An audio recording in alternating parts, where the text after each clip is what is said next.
3, 2, 1, gravando. Uma ótima noite a todos. Sejam bem-vindos ao nosso episódio 135 do nosso Café com Penal.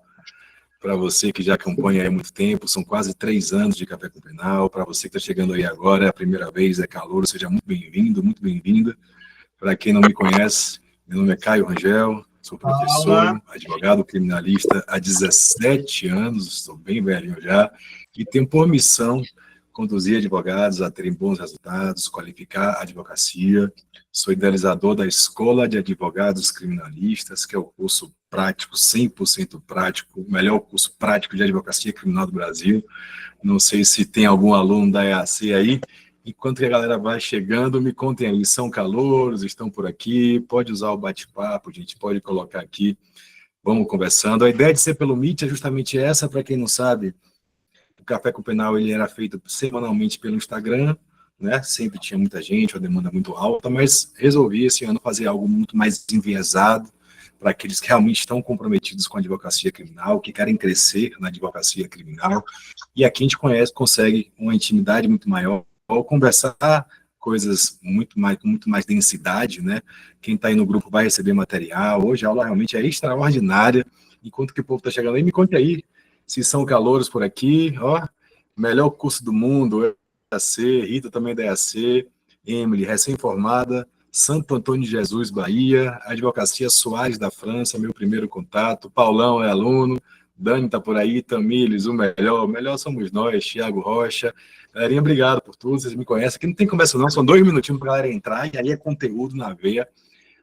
Hoje eu tenho certeza que vocês vão sair advogados diferentes, sobretudo na atuação dos crimes da lei de drogas, na experiência que eu tenho aí já há algum tempo, seja você que é estudante, Navarro, Felipe, mas principalmente para quem é ou quer ser, já tomou a decisão de ser advogado criminalista, aqui tenha certeza que é um lugar seguro. Primeira vez, muita gente que está aí, fica tudo salvo, tá, gente, lá no YouTube. A live de hoje vai ficar específica também para a galera da Escola de Advogados Criminalistas, tem muito aluno aí, 2 minutinhos, 8h05, a gente começa o conteúdo, estou aqui só para a galera chegar, o tempo que minha equipe é extraordinária, manda aí o aviso para todo mundo, beleza?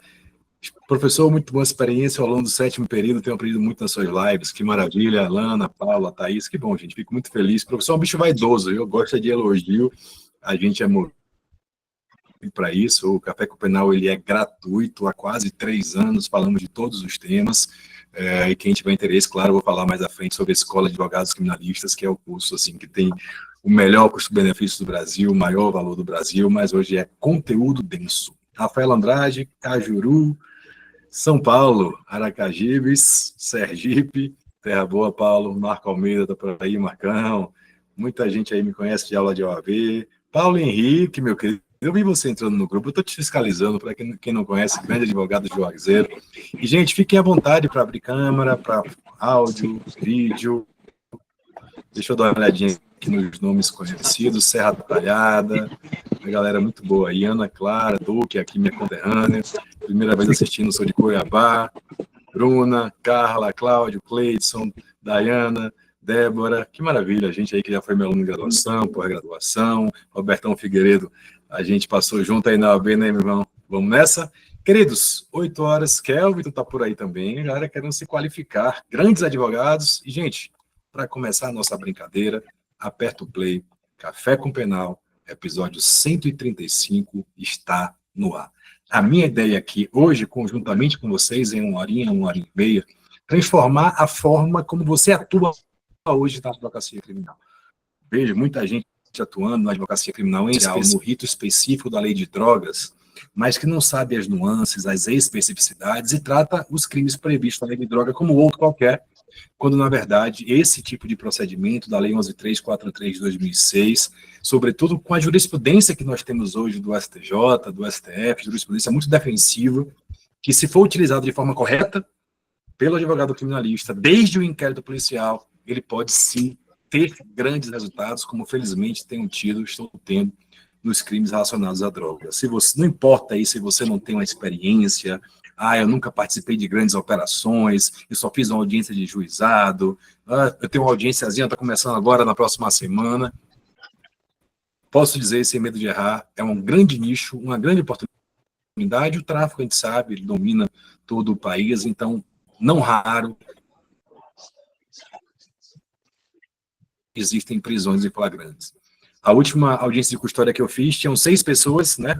5 eram de tráfico de drogas, e eu, curioso que sou, antes de chegar à minha audiência, fiquei esperando e assistindo as outras, e percebi que muitos colegas poderiam ter resultados melhores, e não têm, por não conhecer processo penal, por não conhecer a jurisprudência, por não entender como ancorar uma violação de domicílio, uma quebra de cadeia de custódia, como praticar uma investigação defensiva. É sobre isso o nosso Café com Penal.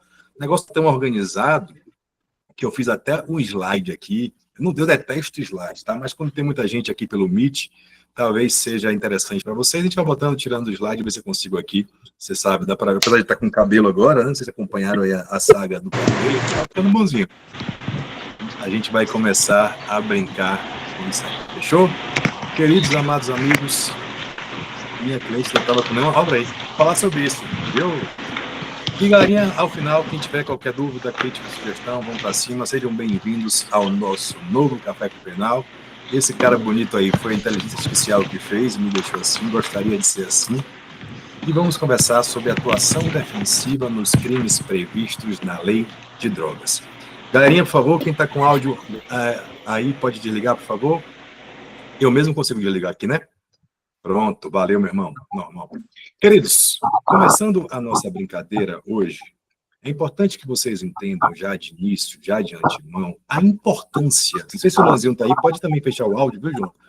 Galerinha que está com o áudio ligado, por favor, desliga o áudio aí, só, a não ser que seja vinha fazer alguma intervenção para a gente fazer essa resenha hoje, natural, tranquila, de boa.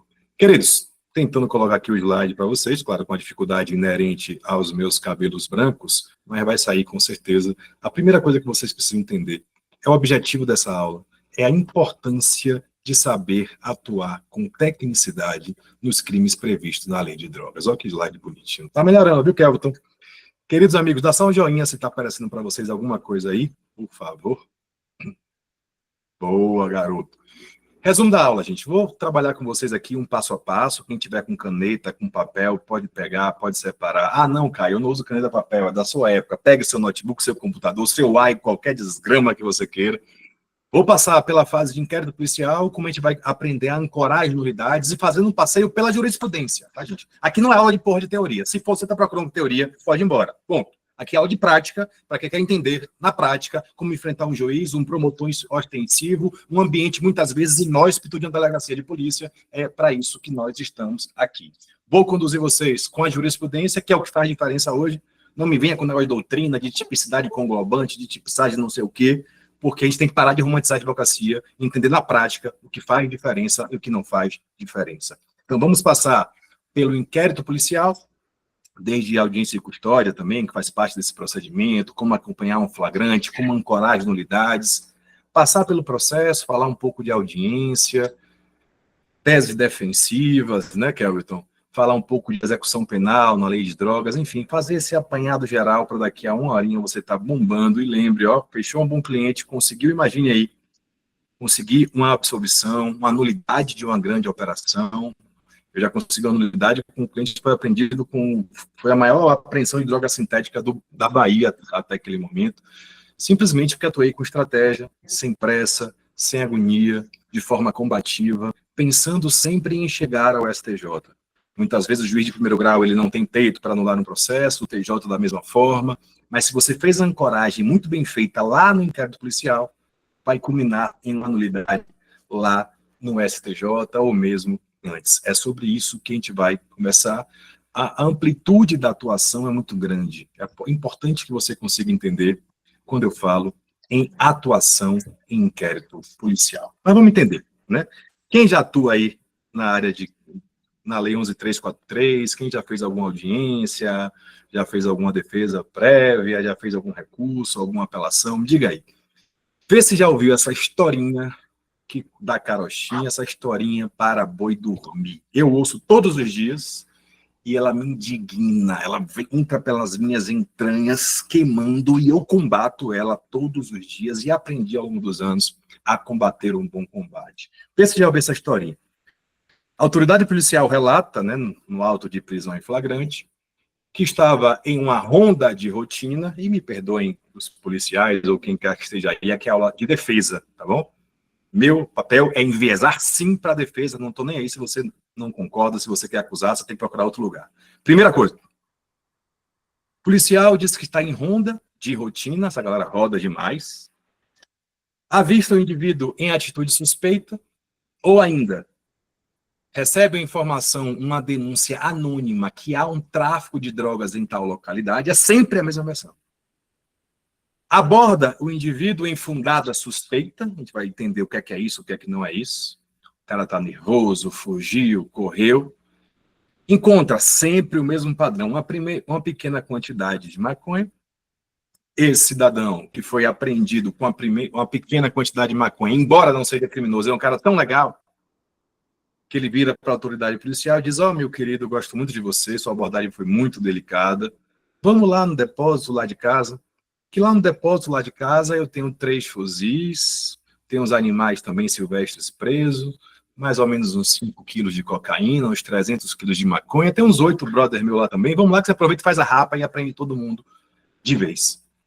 Essa autoridade, ao chegar,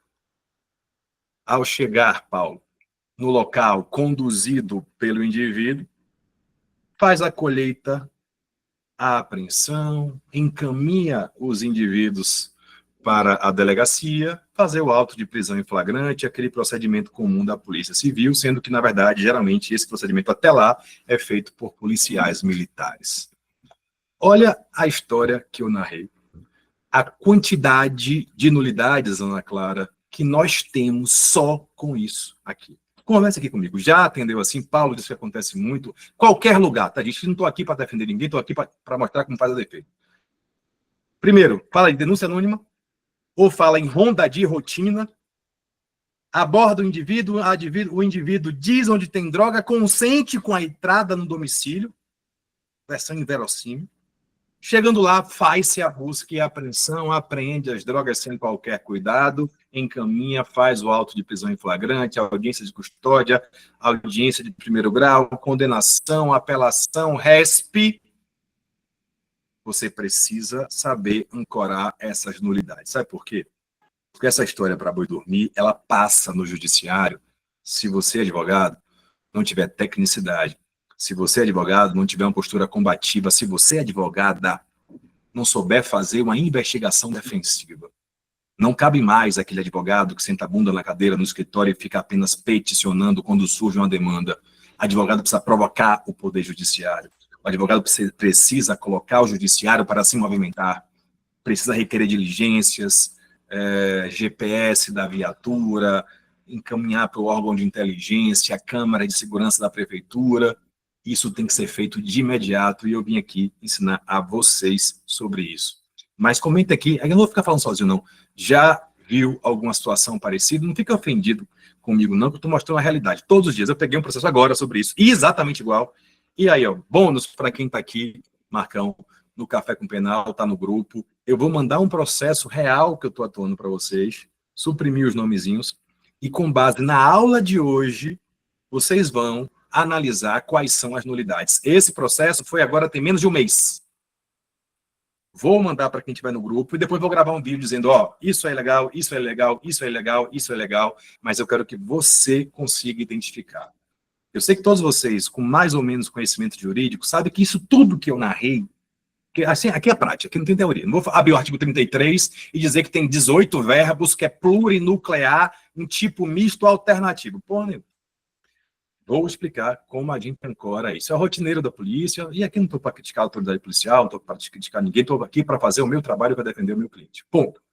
Queridos, traçada essa narrativa, a gente consegue identificar nulidades e tem que saber ancorar essas nulidades desde o início em 3 fases distintas.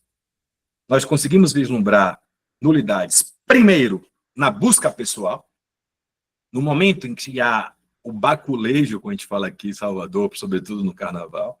Então, temos nulidade na busca pessoal, temos nulidade na comprovação do consentimento para ingresso, o que não pode ser presumido, tem jurisprudência nesse sentido, precisa saber usar, fazer o distinguish. E temos nulidades ainda, que pouca gente percebe, na apreensão das substâncias. Existe quebra de cadeia de custódia, existem regras para armazenar, transportar, fazer a coleta. Você, advogado, precisa entender de processo. Você, advogado, precisa entender de cadeia de custódia de prova. E eu vou apenas indicar a jurisprudência que você vai utilizar, o argumento e a forma como você vai utilizar. Porque muitos de nós ouvimos essa história mirabolante da vítima boazinha que chama o cara para tomar um café e mostrar onde tem mais drogas, mas a gente, às vezes, não consegue combater isso na prática, porque nós temos um obstáculo que parece intransponível, mas uma advocacia bem feita não é, que é a tal da fé pública, a presunção de veracidade dos depoimentos policiais, que é aquele Ctrl-C, aquele Ctrl-V, mas se você consegue ancorar desde o início, Paulo, a gente vai ter uma atuação muito mais sólida, inclusive responsabilizar esses profissionais que não cumprem as leis, que estão fora dos ditames da lei. Perfeito? Kellerton, pedi para soltar semana passada, mais de 50 pessoas. Pronto, pois é, isso aí. Não tem, é uma das nulidades, Kellerton, que eu vou tratar aqui, que não há a individualização. Vamos lá, ver se eu consigo aqui colocar o meu slide, mas eu estou tendo grandes dificuldades no slide, porque eu não sou dessa geração de slides. Mas vamos lá. Queridos, procedimento padrão é esse. Primeiro grupo de nulidades que a gente precisa entender é a tal da busca pessoal. A tal da abordagem. Perfeito, Daniel. Consegui uma absolvição por conta da... Tá vendo como é importante, gente? Que eu não estou aqui contando historinha para boi dormir, não. Na prática, isso faz, de fato, a diferença. Olha, agora vai compartilhar. Queridos, vamos entendendo aqui comigo, bem devagarzinho, para a gente andando. Primeira coisa que você precisa analisar, então vamos lá. O cliente foi preso, um policial te ligou, quem não acompanhou e a galera da escola está matando isso, a gente já ensinou como atender o flagrante, o último café com penal foi sobre atendimento de flagrante, você vai cobrar seu piquezinho para ir lá, analisar o auto de prisão em flagrante, entrevista reservada, fazer o checklist de ilegalidades, quem é DAC sabe o que eu estou querendo dizer. Ao chegar lá, você vai precisar analisar algumas coisas importantes. Gente, primeira coisa, precisa analisar como é que foi essa abordagem policial. O nosso Código Processual Penal, eu não vim aqui falar de lei, artigo 240, parágrafo 2º, artigo 244, ele traz alguns requisitos para abordagem policial. Isso que ocorre todos os dias, em todos os lugares, não é legal. Não corresponde aos ditames legislativos. A abordagem policial, do nada, ela é ilegal, e pela teoria dos frutos da árvore envenenada, anula-se todo o procedimento, você precisa entender como ancorar isso em um processo. Diz o artigo que só é possível, só é lícita a abordagem policial, ou seja, o baculejo, invadir a privacidade de alguém, não sei se você já for objeto de busca pessoal, é algo constrangedor, precisa de um elemento externo que evidencia uma fundada suspeita de uma atividade criminosa. O que seria essa atividade suspeita? Buscando a jurisprudência, gente, esse é um dado muito importante, o advogado tem que entender de dados também, 91% das prisões relativas ao tráfico de drogas são prisões em flagrante. Olha que dado. 91% das prisões relativas à lei de drogas são prisões em flagrante. Só 9% são fruto de ordem de determinação judicial. Sabe por quê? Porque a autoridade policial acaba fazendo todo o procedimento ao arrepio do Poder Judiciário. É por isso que o advogado tem que ter tecnicidade. Seria com muito mais lisura o procedimento se essas autoridades requeressem ao juiz uma ordem de prisão em flagrante. Mas 91% estão geralmente nesses 4 tópicos aí que está aparecendo para vocês. E quem está aqui no Instagram, venha para a Zorra do Meet, que aqui a gente está muito mais concentrado. Queridos, se você percorrer as decisões por esse país, geralmente as autoridades policiais, no próprio depoimento, elas justificam essa abordagem, essa busca pessoal, e dizem expressamente, pode ter certeza que vai acontecer com vocês, que o sujeito estava em atitude suspeita. Ao ser indagado sobre o que é atitude suspeita, que ele estava nervoso, ou ainda que aquilo foi de uma denúncia anônima, aí foram lá e apreenderam o indivíduo. Ou ainda, são essas quatro principais. Abordou o indivíduo lá porque lá é um local conhecido pela traficância. Ou o próprio indivíduo é conhecido pela traficância, ou ainda quando ele viu a viatura de polícia, ele correu, picou a mula. Esses são 91%, somados esses quatro fundamentos, que dão margem às nossas prisões em flagrantes. Já antecipo, todos os quatro fundamentos são ilegais. Todos os quatro fundamentos não respeitam os artigos do CPP, a diferença é como você vai combater. Primeira coisa, tudo que você arguir em um processo, quanto antes você arguir, melhor, mas precisa ser objeto de prova. Se o policial narrou em sede inquisitorial o indivíduo que estava em suspeito, você vai precisar, na audiência de instrução de julgamento, na audiência de custódia, indagar a ele sobre isso. Faça seu roteiro de perguntas, fizemos outro café penal só sobre audiência. Vai com seu depoimentozinho, só que ancora isso no processo. Pois não, senhor, boa tarde, doutor Kelvin, tudo bem? Meu nome é Caio Rangel, sou advogado. Vim fazer algumas breves perguntas para o senhor. Posso começar? Advogado é educado, em regra. Tudo bom, seu fulano? Conta aqui nos autos que o senhor é soldado, o senhor é PM, estava presente no dia da prisão em flagrante do senhor Tício. Procede? Procede, sim, senhor. Queria entender um pouco melhor a dinâmica dos fatos. E aí você vai para a instrução, você tem que separar as perguntas em bloco. Eu separo exatamente em bloco. Ó. 1, busca pessoal. 2, consentimento. 3, busca e apreensão. E vou fazendo perguntas de cada coisa. Começo com a busca pessoal. Queria entender um pouco melhor, o senhor relatou no inquérito policial que estava em uma ronda de rotina, o senhor pode dizer em que localidade era, e você começa com perguntas abertas, tirando ele do foco, ele vai dizer, não, estava fazendo uma ronda, com quem? Quem é que mais estava com o senhor? Fulano, Beltrano, quem estava dirigindo? Ele vai começando a narrar a história, daqui a pouco tem uma contradição. Ah, quem estava dirigindo é fulano, eu estava no banco de trás, eu e o Beltrano, mais ou menos da linha amaralina. Que horas foi isso? Foi isso? Ah, foi de tarde. Aí você começa a fazer perguntas fora do seu objetivo. É uma técnica que ainda da escola sabe, a gente chama de falso foco, que o cara tá com a historinha pronta, às vezes ele lê o depoimento, geralmente ele lê o depoimento dele na delegacia, não acho que tem ninguém besta, não. Você precisa tirar o falso foco para dar uma rasteira e conseguir uma contradição. Sim, mas como é que foi essa abordagem? O senhor narrou aqui que ele estava em atitude suspeita, pode explicar um pouco melhor? Ele correu? Como é que foi? O senhor já conhecia ele? Em duas respostas. Ele fala, não, eu estava lá, quando ele viu a viatura, ele ficou estranho. Isso foi a audiência que eu fiz recente. Eu falei, estranho? Estranho como? Ele deitou no chão, ficou pulando, como assim estranho? Não, ele ficou olhando para a gente. Eu falei, não entendi. Aí ele ficou olhando para a gente de uma forma suspeita. Aí ele começa a repetir a palavra suspeita, suspeita, suspeita, que é uma palavra que não tem nenhum valor. Ah, ele estava nervoso. Com base em que o senhor afirmou que ele estava nervoso? O senhor estava a quantos metros de distância dele quando avistou? Ah, estava a uns 15 metros. Eu falei, a 15 metros o senhor enxergou que ele estava nervoso, conseguiu ver ele tremendo, ele estava suado? Você pode explicar um pouco melhor?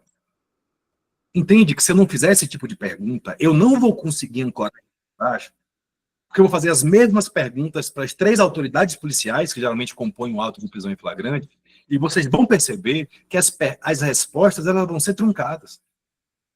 Um não vai saber o que é o nervosismo, um vai dizer que o nervosismo foi porque ele correu, o outro vai dizer que o nervosismo foi porque ele ficou agitado, e aí você começa a ancorar a sua nulidade. Então, de novo, advogado não espera chegar, advogado vai no inquérito policial. Você vai perguntar isso desde a audiência de custódia, porque na audiência de custódia você pode sim perguntar sobre a legalidade da prisão, é o objetivo dela, a última live que a gente fez. E duas coisas você precisa, em todas as nulidades que a gente vai identificar aqui. Sempre ancorar, fazer perguntas a todos os envolvidos para tentar buscar contradições, e esteja sempre com a jurisprudência em mãos. Quem estiver lá no grupo do Café com Penal, eu vou mandar esses slides, mas principalmente os acórdãos, tá, gente?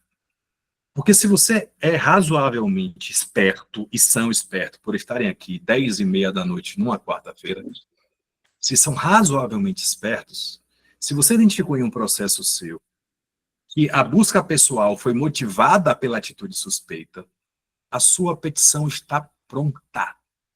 Basta você pegar a zorra do acórdão que eu vou disponibilizar na íntegra e olhar as razões de decidir. Gente, não tem dificuldade em petição, não, velho. Você não precisa criar roda. Você vai pegar a ratio decidendi, que nada mais é do que o nome para dizer os argumentos que o cara utilizou, e vai juntar em sua petição. Acabou, velho. E eu vou indicar jurisprudência de todas as nulidades que a gente trata aqui. É sobre isso. Não vou inventar roda, vou ensinar você a fazer a zorra rodar. Aqui, por exemplo, a decisão de 2024, tá, gente? 2024, ontem. Recurso especial, tráfico de drogas, busca pessoal, invasão de domicílio. Ausência de fundadas razões. Todo dia eu pego um caso, o cara mesmo disse que estava em atitude suspeita. O que é, claro, nem é meu papel falar disso aqui hoje, não é o tema, é necropolítica, é o racismo, a gente vai ter que combater isso. Olha o que está grifado. Não podem derivar de simples desconfiança policial, apoiado em mera atitude suspeita, ou na fuga do indivíduo em direção à sua casa diante de uma ronda ostensiva. E esse aresto aqui, ele mostra uma decisão de Schietti, mas ele é de 2024. Olha que coisa fantástica. Avistaram o recorrido em atitude suspeita, assim teria a equipe policial se aproximado e procedido à abordagem. Aí aquela historinha, ó. Teria confessado ser o proprietário de substância, informado haver mais em sua residência. Mas olha a parte final que eu quero ensinar você aqui, ó. Ausentes diligências ou investigações prévias, não se encontram presentes fundadas razões para a busca domiciliar sem mandado judicial. Gente, só com isso aqui, se você souber ancorar, você já facilmente consegue resolver vários processos, meu querido.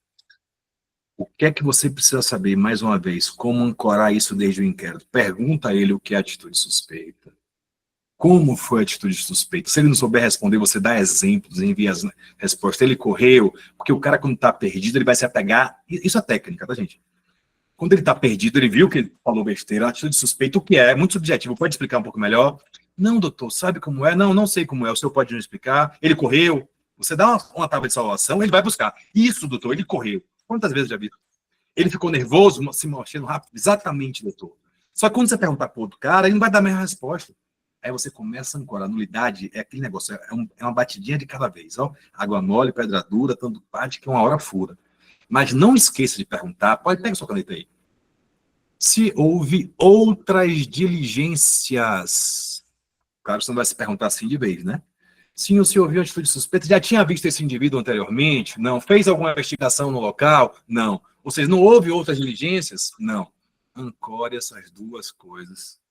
Cite a jurisprudência e corre para o abraço. Estão entendendo, velho? Até aqui tudo ok, gente? Rony, Se está André, daqui a pouco jurisprudência na pergunta, Caio? Não, você pode também. Boa, Adriele. Excelente. Não tinha te visto aí, não. Você pode fazer as duas coisas, né? Na audiência de custódia, como é que é a audiência de custódia que nunca fez? Vai ter aquela parte de fazer as perguntas, você vai ancorar, você pode, inclusive, tentar enviesar a resposta dele. Ele não, estava em atitude suspeita. Ah, o senhor, como oficial da lei, conhecedor da lei, está nisso há muito tempo, conhece as jurisprudências do STJ, o HC tal, que diz, com a devida bem, excelência, leia um trechinho, o senhor conhecia essa jurisprudência? Pode fazer isso, tá? Cuidado só para não ser muito ostensivo já de início, senão você pode perder a frente, mas eu, às vezes, mostro a jurisprudência para o cara. Mas em audiência de instrução e julgamento. Viu, gente? Tá fazendo sentido aí? Então, ó, só isso. Mais nada. Você quer Caio, só começar? mais Pode uma falar. dúvida. Manda, estamos aqui, vai. Quando a maioria das vezes, quando a gente pergunta se houve diligências adicionais, ele fala que é com a Polícia Civil, essa parte de Perfeito. investigação. Mas aí, como eu faço para vincular a questão de ele ter ido na casa da pessoa sem essa diligência, entendeu? Na verdade, é exatamente isso aí, Adriana. Ele vai dizer que ele não é papel dele investigar. Então ele está numa sinuca de bico. Se ele tivesse investigado, a gente ia alegar, vou falar isso daqui a pouco, com a outra nulidade, que a Polícia Militar não pode investigar. Como ele não investigou, era papel da Polícia Civil, houve alguma comunicação da Polícia Civil, alguém entrou em contato.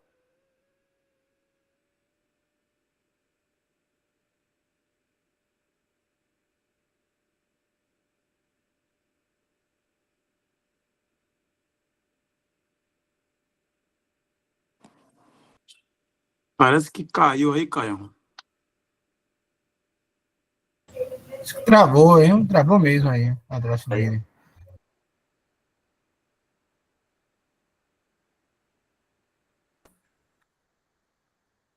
Voltei. Me ouvem? Agora sim, tô. Boa, não, mas, gente, é a concorrência, é a concorrência. Vocês estejam acostumados com isso. Vai travar Caiu, outra professor vez. Caio. Me ouvem agora, velho? Sim, sim. Ah, tá. É concorrência, normal. A galera tá querendo derrubar a gente, mas a gente é muito mais forte. Fica aí, resilientes, que a gente tá indo. Primeiro ponto só, comecei a brincar, que é o botão. Atitude suspeita, ancora na audiência de custódia. Na hora de pedir, Adriele, lá, o relaxamento da prisão pela ilegalidade do flagrante, cita o precedente, a MP não deu certo, já ancorou. Na audiência de instrução e julgamento, reitera. Não deu certo, o juiz condenou. Na apelação, pede a nulidade. Não deu certo, você já pré-questionou para o STJ que quem vai salvar a gente é o STJ. Você vai pedir para as ordens do ministro fazer o distinguish. Ó, você decidiu aqui assim, daqui a pouco eu falo sobre isso. Fechou? Então, primeira nulidade muito comum é a tal... Caio, só um Pode minutinho. falar. Antes de travar, você tinha comentado sobre a civil investiga, a militar não. Bem na hora que travou, foi essa parte. Tá, volta um Então, pouquinho. se caso ele falar assim, na hora que a gente fazer a perguntinha, né? Você já fez a investigação no local outras vezes, e ele falar assim, olha, eu não investigo, isso é com a civil. O que a gente pode rebater aí? Você vai primeiro, a pergunta não foi essa, eu não perguntei quem investiga, eu perguntei se você investigou, primeira coisa. Porque o povo gosta de fugir da pergunta. Você quer dizer, então, que não investigou? Não teve nenhuma inteligência, ele é, doutor, não é meu papel. Então, se eu não investigou, não investiguei. Pronto, acabou. Porque ele está no sinuca de bico, né? Se ele disse que investigou, ele está dando tiro no pé. Se ele disse que não investigou, ele não tem fundamento para o flagrante. E a gente não vai anular naquele momento, mas a gente tem que ter resiliência. A maioria dos advogados para em segundo grau. A advocacia que resolve é a advocacia de tribunais superiores. Inclusive, estou querendo fazer um café penal sobre Tribunal Superior, porque se você enviesa daqui, quando consegue perquestionar, você chega no resto, no agravo em recurso especial, você consegue uma nulidade, que é quem tem coragem para anular é STJ, tá? Juiz de primeiro grau é difícil, com algumas exceções, graças a Deus. TJ, geralmente, nem gosta de lei azul, mas STJ anula sim. E primeiro grau também, alguns juízes anulam. Manda. Professor, boa noite, pela ordem aqui. Boa, meu querido, professor, já vi em alguns casos de, assim, os policiais falarem assim, não, porque esse indivíduo é conhecido popularmente por vender drogas naquele local. E aí? Já vi processos assim. Pronto. Tem várias jurisprudências, Anderson, que dizem que isso também não é fundamento suficiente, tá? A pergunta que deve ser feita é, naquele momento, você viu ele vendendo droga? Porque é o direito penal do autor. Isso é ilegal. Está aqui também a jurisprudência. Entenderam a pergunta dele, gente? Antes, só pulando aqui, antecipando, mais dois argumentos são utilizados. Que o indivíduo é useiro e vezeiro no tráfico de drogas.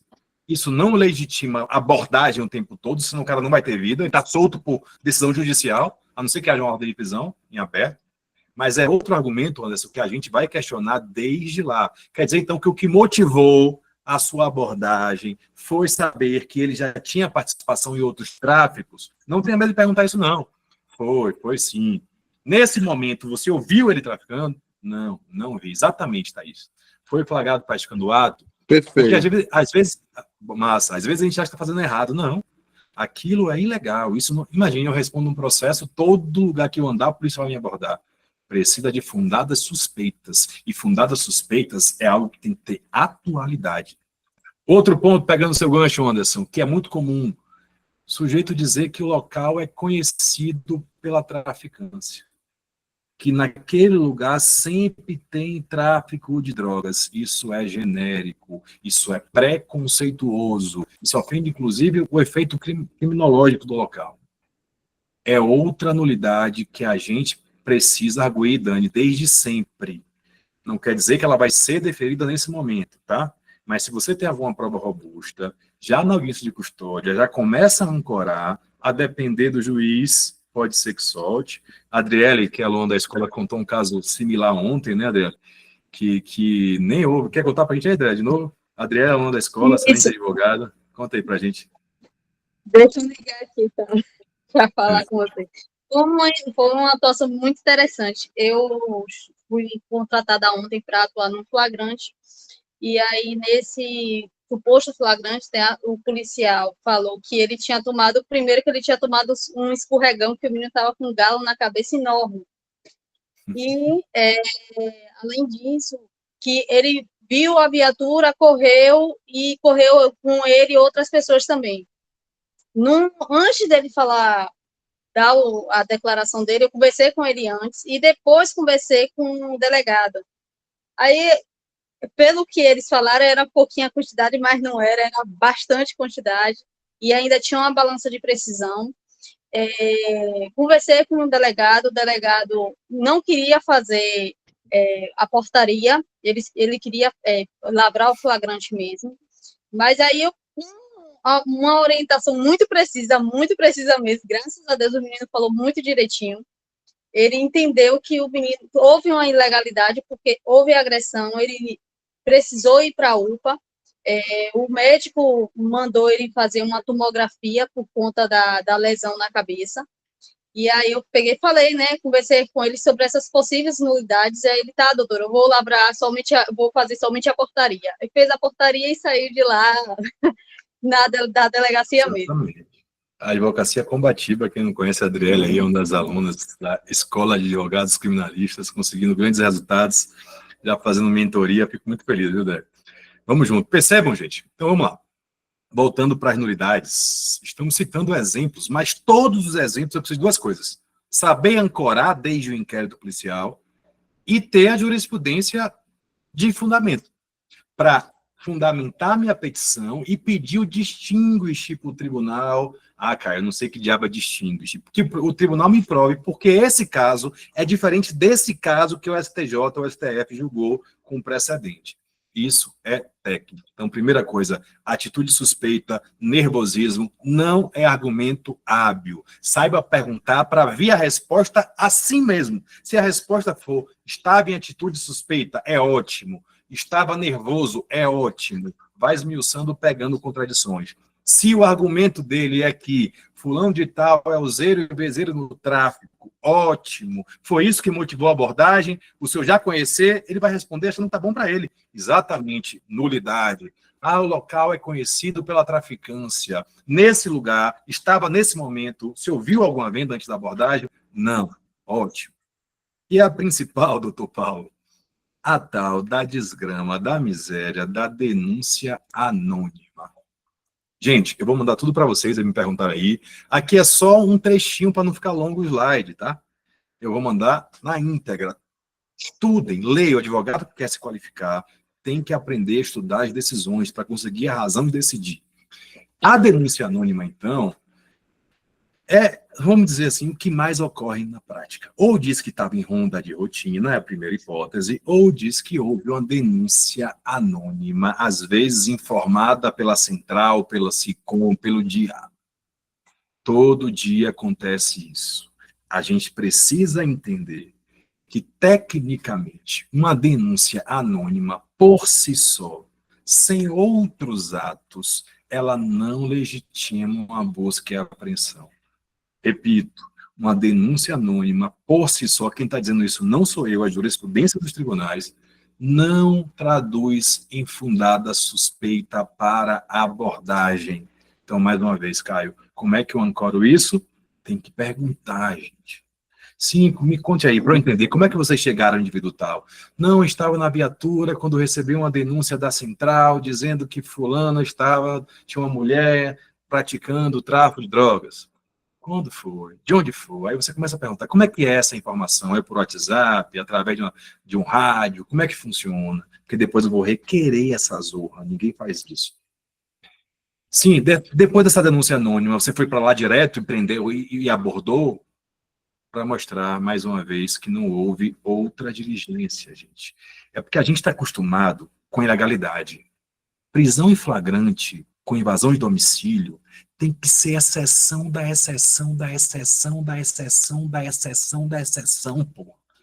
Se for invadir um domicílio, você pega a zorra de uma ordem judicial, você investigue, comprove a fundada razão e peça a zorra do mandado de preventiva ou de busca e apreensão. Entende o que eu quero dizer? Isso que acontece na prática não é flagrante. Não é porque é um crime permanente que autoriza o ingresso no domicílio. O povo quer poupar trabalho. O trabalho correto é pedir ao juiz investigar, analisar, pedir uma ordem de prisão e prender. Não pode ter 91% de prisão em flagrante em tráfico de drogas porque o povo não está traficando na rua, na visão de todo mundo, não. Na prática, o que acontece é uma investigação ilícita, não legal. O povo sabe que existe a traficância, porque realmente, de fato, apreende, mas não traduz a regra. Não importa se houve, para a defesa, se houve ou não tráfico, se as regras não foram cumpridas. Coloque isso na sua cabeça. Nós precisamos combater todas essas prisões em flagrante que não são flagrantes. Deixar claro na audiência a necessidade de investigação e pedido ao juiz. Até o juiz pode se sentir incomodado, porque não pediu ao juiz uma prisão. Você julgou, autuou, investigou e prendeu. Às vezes eu me empolgo, me desculpe. Aqui, outra jurisprudência, então, de novo, saiba ancorar, comprove que foi denúncia anônima, que não tem outro meio, não satisfazem a exigência legal, por si só, meras informações de fonte não identificada. Às vezes é um transeunte, né? Peguei um caso recente interessante.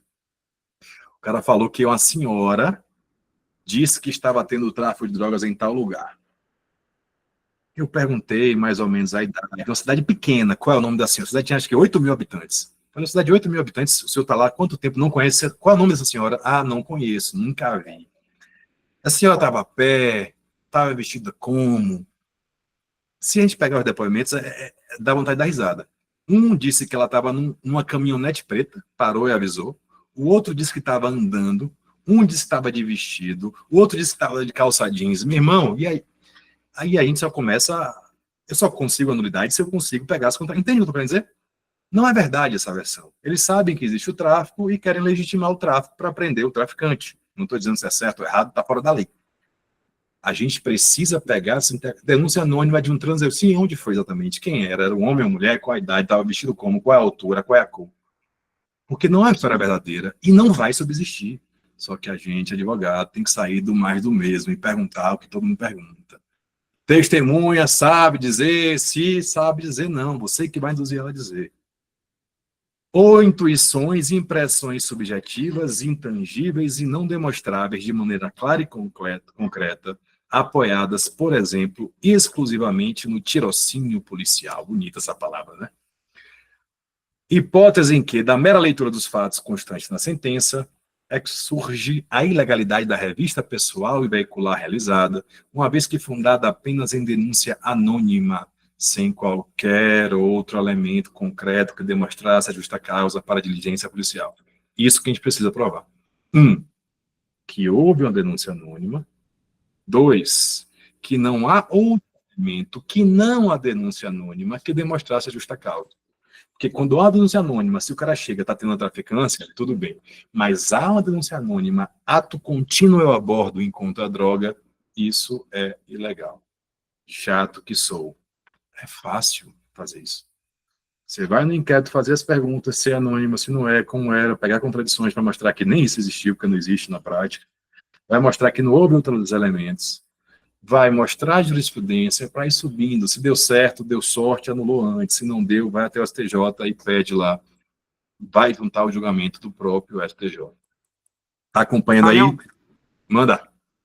Pô, cara, eu acho que teve uma colega que perguntou 2 vezes, eu tô com a mesma dúvida dela com relação a quando não tem um policial na audiência, acho que dificulta um pouco para a gente fazer a questão da contradição, né? Olha aqui, voltei. É porque quando eu boto a telinha, não aparece para mim o bate-papo. Deixa eu voltar aqui. Denúncia anônima, casa-bomba. Aqui em Sergipe não bate mais é tiro. Algumas audiências de custódia, os policiais não participam. caso os policiais não compareçam, o que fazer? Ah, entendi agora, meu querido. Gente, a gente tem que lidar com a realidade, né? Se o policial não comparece, você precisa constar em ata que houve um cerceamento da ampla defesa, um cerceamento do contraditório, e tem que certificar que não há motivo para a ausência de presença da autoridade policial, que inclusive a presença lá faz o rito de legalidade. Então você vai pedir o relaxamento de prisão. Entenda, eu sei que é difícil, mas toda vez que negam alguma coisa para a gente, sem fundamento legal, isso é bom. É difícil, a gente precisa de uma autoridade para entender isso. Eu ficava estressado quando chegava na audiência, Paulo, e um juiz indeferia meu pedido. Eu, quando faço a resposta à acusação, agora fui lá e pedi para notificar a prefeitura, o condomínio tal, para mostrar as imagens, e o juiz indefere, eu ficava pé da vida. Hoje eu fico feliz pra caramba, porque não vai dar o contraditório para acusação, velho. Se eu peço a zorra de uma câmera de segurança da prefeitura e alguém nega sem motivo, presume-se que o que eu disse é verdade. Então, não tenham medo de nulidade. Antes eu ficava triste, ia dormir chateado, hoje eu fico feliz, porque às vezes eu não tinha argumento nenhum, uma arbitrariedade de um juiz, de um delegado de polícia, de uma autoridade qualquer que seja, me deu margem de defesa. O nosso papel é não se emocionar. Eu sempre brinco que a advocacia é a arte de não se emocionar, mas você precisa consignar. Mostra, Joel, do conhecimento da lei, dos atos do CNJ, da necessidade de participação do policial, consigna. Não é porque acontece todo dia que a gente vai parar. Essa versão que eu citei da vítima levar até em casa acontece todos os dias. Só vai mudar se a gente combater. Eu fui em Goiás no final do ano passado, uma sustentação oral, não sei se alguém aqui é de Goiás, e fui surpreendido positivamente.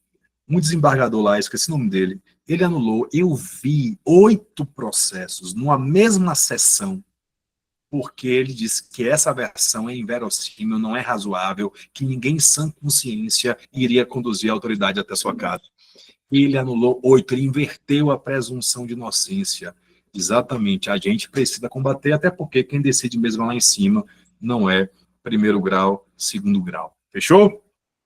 Queridos, falamos de denúncia anônima, vamos ver se está todo mundo na mesma página, que é muito comum. Falamos de atitude suspeita, que é muito comum. Falamos de, o colega citou aí, o indivíduo. Eu acho que foi isso, viu, Gabriel? Acho que é esse mesmo. Como é que ele é? É um senhor, assim, deve ter uns 65 anos, branco, com cabelo... Até conversei com ele depois no gabinete, excelente. Você é de Goiás, é? Muito bom, muito bom. Tinha uns 3 lá, muito bons. Falamos do indivíduo que é useiro e vezeiro na traficância, do local que é conhecido pela traficância. Ah, maravilha, terra boa. Nesses casos, gente, eles correspondem a 90% dos processos que vocês vão atuar. Nessa brincadeirinha aqui de 49 minutos a gente conversando, talvez eu tenha te ajudado a resolver todos esses casos. Ficou claro? Vou falar disso, Rony, da atuação no inquérito, tamanho da nulidade, mas a princípio sim, viu? Boca fechada, não entra mosquito, a não ser que você tenha uma coisa muito interessante para falar. Geralmente não tem. Vou pegar o gancho de Rony, já que ele perguntou. Galerinha, antes disso, outra nulidade muito comum é a tal da fuga. Tá? Essa é mais complicada. Fuga é uma fundada suspeita, ou seja, a autoridade policial passou com a viatura, a guarnição olhou para o cara, já é conhecido, o cara olhou para a guarnição, um olhou para o outro, o cara fugiu, correu, entrou em uma casa, entrou num beco. Isso é atitude suspeita? O que é que vocês acham? Me diga aqui. Sem viés defensivo ou acusatório. Do jeito que a polícia está hoje em dia, não. Tem medo de polícia, né? Hoje eu brinco aqui, mas eu adoro ter grandes amigos da autoridade policial, mas cada um faz o seu e eu faço o meu, que é defender. Queridos, existe uma grande contradição aqui na jurisprudência, tá? Infelizmente, pelo menos no meu sentido, a defesa, os precedentes mais recentes são no sentido de configurar a atitude suspeita, a tal da fuga. Eu vou mandar para vocês as 2 jurisprudências, tá? Para a gente não perder muito tempo aqui, tá aqui o númerozinho, tá? 2024, 2023. Tem jurisprudência no sentido que é legal a abordagem. Se o indivíduo fugiu, é porque realmente estava aprontando, por assim dizer. Mas nós temos um precedente e é o que a gente utiliza na defesa, obviamente, que diz exatamente isso que vocês disseram, que o fato de fugir não quer dizer que está acontecendo alguma ilegalidade. Hoje, enfim, existem várias denúncias como policiais, arbitrariedade, mas saibam que esse ponto é um pouco mais complexo. Os outros que eu citei, se bem trabalhado, tem uma chance maior.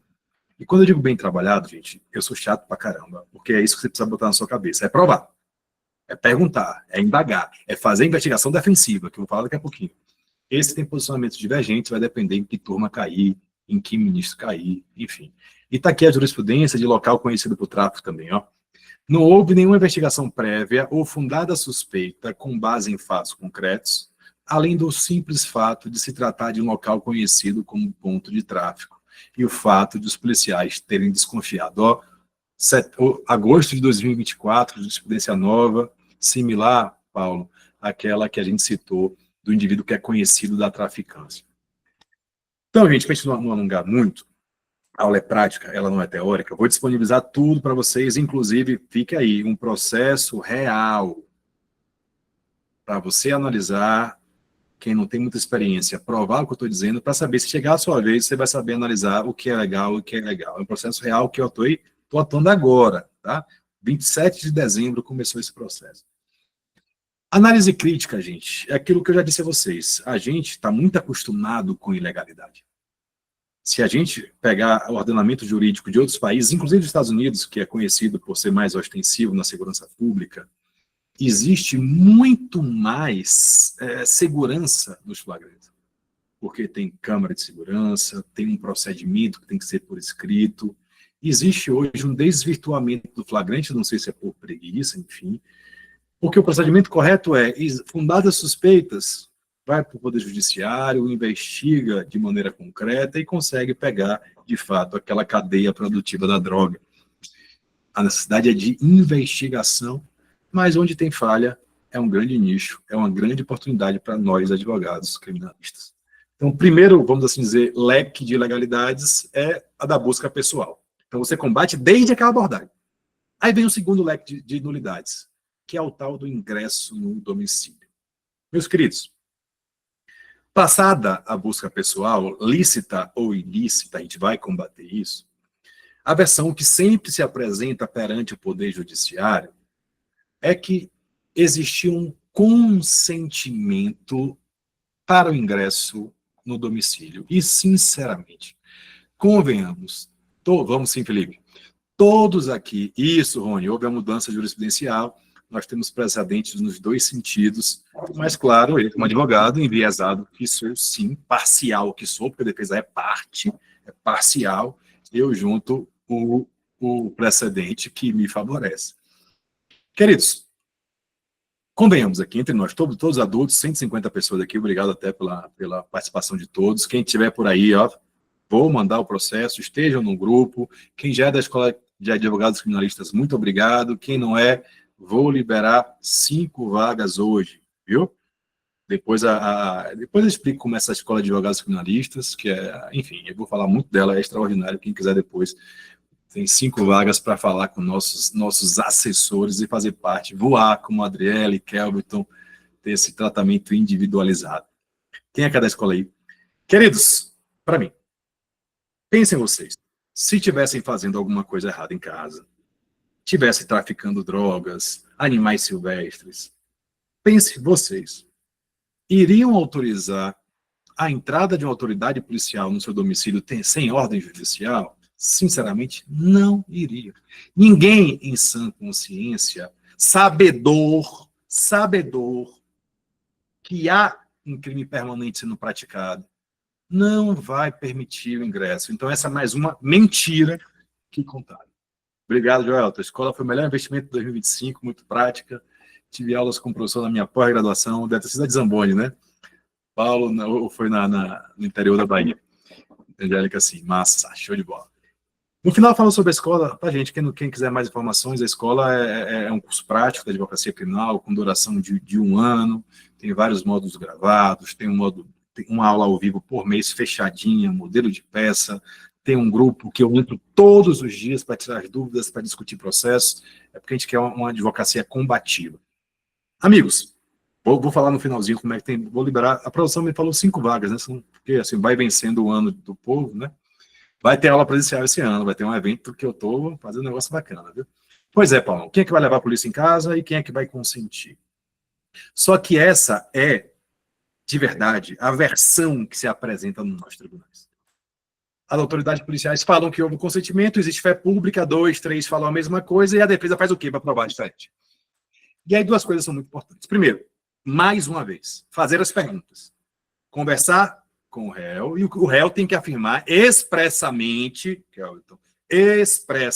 que não consentiu. Primeiro passo é esse, é o básico. Que eu vou ter pelo menos uma palavra contrária. Só que a gente precisa de uma investigação defensiva. Você precisa perguntar às autoridades policiais em que contexto se deu esse consentimento, onde foi em exato esse consentimento. E às vezes eu até brinco, eu sou um tanto quanto irônico. Falei, sim, ele te chamou para tomar um cafezinho antes de mostrar as armas para você. Porra, tô com moral, eu vou printar isso aqui. Eu já tirar até uma foto, viu, Luana? O curso Fale Bem 2 horas salvou meu casamento. Eu aprendi a convencer minha esposa com a oratória. Que maravilha. Kelvin, então isso é o quê, Kelvin? Esse RHC? Na realidade, isso aí foi um recurso de HC que nós brocamos por invasão de domicílio. Inclusive, o policial falou que avistou a droga dentro da residência. Eu perguntei da janela. Os caras enxergam bem. Perguntei para o policial se ele tinha a espada justiceira do Thundercats, visando além do alcance. E aí, primeiro grau foi negado, segundo grau negou, fizemos um recurso em habeas corpus e a ministra Laurita concedeu, e aí mais uma liberdade cantor. Então, aprendeu isso aonde? Na escola com o professor Caio, e eu digo para todos aqui, para todos os meus colegas e amigos, não fique triste se o primeiro grau negou, se o segundo grau negou. Vocês têm que ir até o céu é o limite, não pode desistir. E, gente, é claro que não precisa ser irônico, às vezes precisa, tá? Mas quando você já tem uma segurança daquilo que você está falando, Kelvin. Mas a gente só consegue esse resultado se começou a plantar isso lá atrás. Como é que a autoridade policial consegue enxergar uma maconha a 800 metros, visão de raio-x? Nosso papel é ser combativo, advogado. A covardia não combina com a advocacia. Ou você é covarde ou você é advogado. Ponto. As 2 coisas não casam. Vou repetir.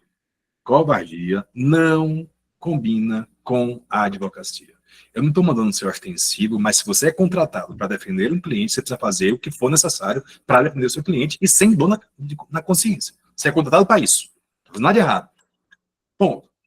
Queridos, voltando ao consentimento.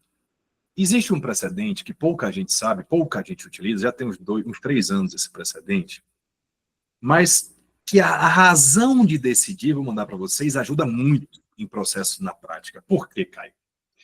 Porque esse precedente, ele diz que o consentimento só é válido, Rony, se formalizado por escrito e, não é nem oi, gravado pela Câmara Policial. Porque essa discussão toda se tem ou não tem Câmara.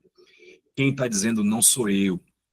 Tem um precedente do STJ, nos Estados Unidos é assim. No voto, vou trazer para vocês uma parte aqui. Se você tiver acesso a esse voto, você já consegue, só com esse voto, fundamentar a nulidade por ausência de consentimento. Ele traz, inclusive, jurisprudência de vários países, legislação de vários países, para comprovar que, na prática, isso é uma falácia. Ninguém em sã consciência iria autorizar o ingresso no domicílio. Exatamente, Luana. Está aí para vocês, ó. Como provar o consentimento? Aí você vai perguntar assim, como é que foi esse consentimento? Foi por escrito? Quem consentiu? Em que circunstância? Qual foi o local exato do consentimento? O consentimento foi para ingresso em todo o domicílio ou apenas na área de entrada? E aqui, ó, um julgado que diz necessidade de documentação e registro audiovisual da diligência. Nulidade das provas obtidas. E aí você já sabe, né, claro, que isso é um panorama geral, que todas essas nulidades que a gente vem alegando, elas vão desembocar na absolvição pela teoria dos frutos da árvore envenenada. Porque se a origem dela, busca pessoal é ilegal, não importa se encontrou 311 quilos de cocaína, porque a origem, o nascedouro tem vício, tudo que vem a mais é viciado também, vou mandar para vocês essa jurisprudência. Advogado tem que saber jurisprudência. A jurisprudência salva a sua vida. A jurisprudência fundamenta a sua peça. Fechou? Bom, queridos, mais um ponto importante aqui. Encerramos a primeira etapa, onde eu falei, mas não vou acabar muito tarde não, gente. Fique tranquilo, já tem uma horinha aqui, dá um joinha se está ok, se já está cansativo, se está beleza. Vamos seguindo. Diga, Anderson. Se o senhor me permite, Claro. eu queria só falar sobre uma situação que ocorreu comigo, mas se o senhor quando o senhor finalizar aí ou agora, como o senhor achar melhor. Tem que mandar, irmão. Fica à vontade. É longo? Professor, eu vou tentar resumir da melhor forma. Eu fiz um flagrante recentemente, e esse flagrante foi, esse meu cliente, ele avistou as motos da PRE, que é a Polícia Rodoviária Estadual aqui do estado do Ceará, eu falo aqui do estado do Ceará. Tá. E o que ocorre? Ele avistou os policiais e correu para dentro de uma casa de um conhecido dele. Ele correu porque ele não tinha habilitação. E aí o que ocorre? Os policiais foram até a residência, dizendo eles que pediram autorização ao morador, e ao chegar lá, tiraram esse meu cliente de dentro da casa e ainda bateram nele, agrediram ele fisicamente. E depois conduziram para a delegacia, e quando chegou lá na delegacia, os policiais militares narraram que ele resistiu à prisão, que ele desacatou, como também estava conduzindo um veículo automotor sem habilitação. Enfim, no momento lá da oitiva dele, eu até tive contato com o delegado, informei, né, que em nenhum momento ele resistiu, em nenhum momento ele desobedeceu, e o delegado mesmo assim indiciou ele, né, e aí posteriormente o delegado indiciou ele por todos esses artigos, né, resistência, desobediência, conduzir veículo automotor e desacato. E aí, no momento da audiência de custódia, no qual eu fiz,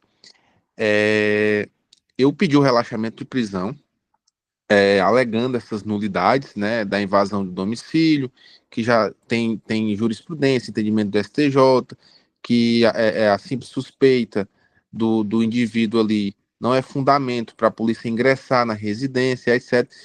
E aí o juiz homologou o flagrante, mas aí fez com que o meu cliente respondesse o processo de liberdade, né?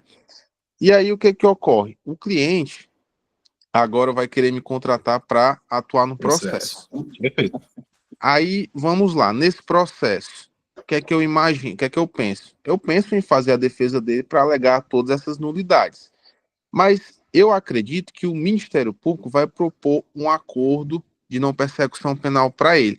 Aí eu lhe pergunto, professor, será melhor eu guerrear neste processo, alegando essas nulidades, ou aceitar a NPP para extinguir logo o processo? Porque, assim, eu fazer a defesa neste processo, nada me garante que eu vá conseguir anular todas essas provas obtidas, tipo assim, toda essa ilegalidade pela Polícia Militar, nada me garante.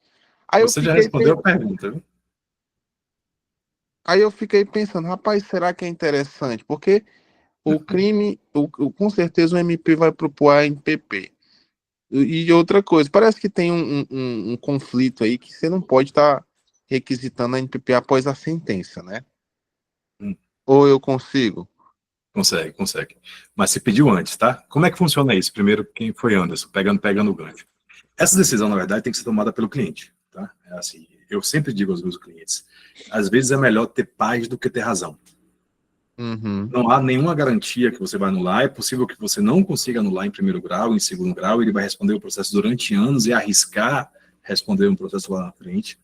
Se ele não tem, vamos dizer, um costume voltado à prática criminosa, eu orientaria, e é o que eu faço na prática, a fazer um acordo de não persecução penal. Perfeito. Dizendo a ele todos os pontos positivos e negativos. Eu atuei no processo agora aqui em Jequié, Bahia, não sei se alguém é de Jequié, muito similar a esse, que para mim, acho eu que o processo será anulado. Mas eu enviesei para os meus clientes constituíram a NPP, porque a NPP é a melhor coisa que existe para o advogado, para o cliente, porque não deixa de antecedentes criminais, você ganha o seu dinheiro em curtos passos de tempo e resolve a vida do cara. Então, eu faria a NPP, mas claro, a decisão mostrar para ele que é do cliente, porque é quem vai sofrer as ajudas as consequências do crime. Isso é para a galera também, viu, gente? A MPP eu só não faço quando é muito flagrante a inexistência de crime, a inexistência de nada, aí eu tento brigar, mas eu sempre oriento a fazer MPP. A MPP é a salvação que trouxeram para o advogado ganhar um dinheiro bom, rápido e salvar a vida do cliente. Pois é, professor, a minha dúvida era essa, sabe? Maravilha. A minha dúvida era essa, porque... Na escola nós temos um módulo de ANPP, que Você está fazendo minha propaganda, né, mãe? É claro, né? Não é simples fazer um ANPP, né, doutor? Então, você tem que fazer um ANPP bem amarradinho para não ter complicações futuras. Isso não tem um módulo na escola que você vai gostar. Perfeito. Eu gostei, vou te dar 10%. Para quem não sabe, a escola de advogados... Pois é, professor. Aí, assim, você como advogado, eu, pelo menos, quando eu pego um processo, eu, sinceramente, eu gosto de agarrar a causa, né? E, tipo assim, uma situação dessa onde eu mesmo enxergo várias legalidades, e aí você tem vontade mesmo de guerrear por tudo isso, né? Foi exatamente o mesmo caso. E aí você pensa assim, poxa vida, como é que pode? A polícia sabe que tá errado, o delegado indicia, sabendo que há aí várias nulidades, o juiz da custódia do mesmo jeito. Rapaz, é um absurdo um negócio desse. Mas é o padrão, viu, Anderson? Quem advoga, assim, delegado dificilmente vai dar nulidade em alguma coisa, a custódia também, mas a gente vai ancorando, mas, assim, às vezes, como eu falei, o ditado é importante, ter pai do que ter razão. Euclides levantou a mão aí? Foi sem querer? Perfeito, obrigado, professor. Valeu, Anderson. Vou seguir, viu, gente? Dado o adiantar da hora. Queridos, bem devagar.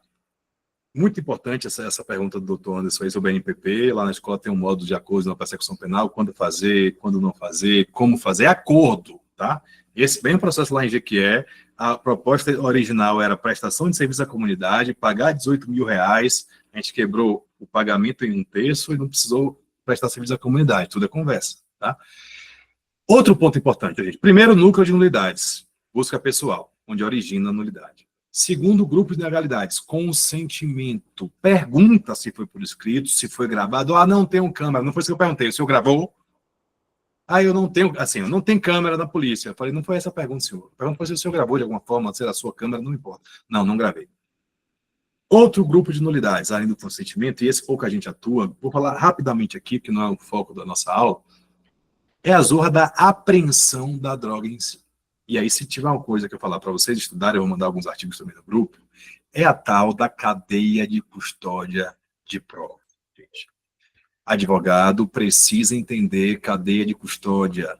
E não é só de provas digitais, não. Digital, então, não tem nem discussão, prints, enfim. É qualquer prova, qualquer corpo de delito. Existem regras, formalidades para preservação daquilo. E quando eu falo em algo que tem materialidade, como tráfico de drogas, a gente tem um sem número de requisitos que precisam ser respeitados. Vou colocar aqui na tela para vocês, rapidinho, mais um slide. Vou mandar tudo para vocês, tá, gente? Mais um slide.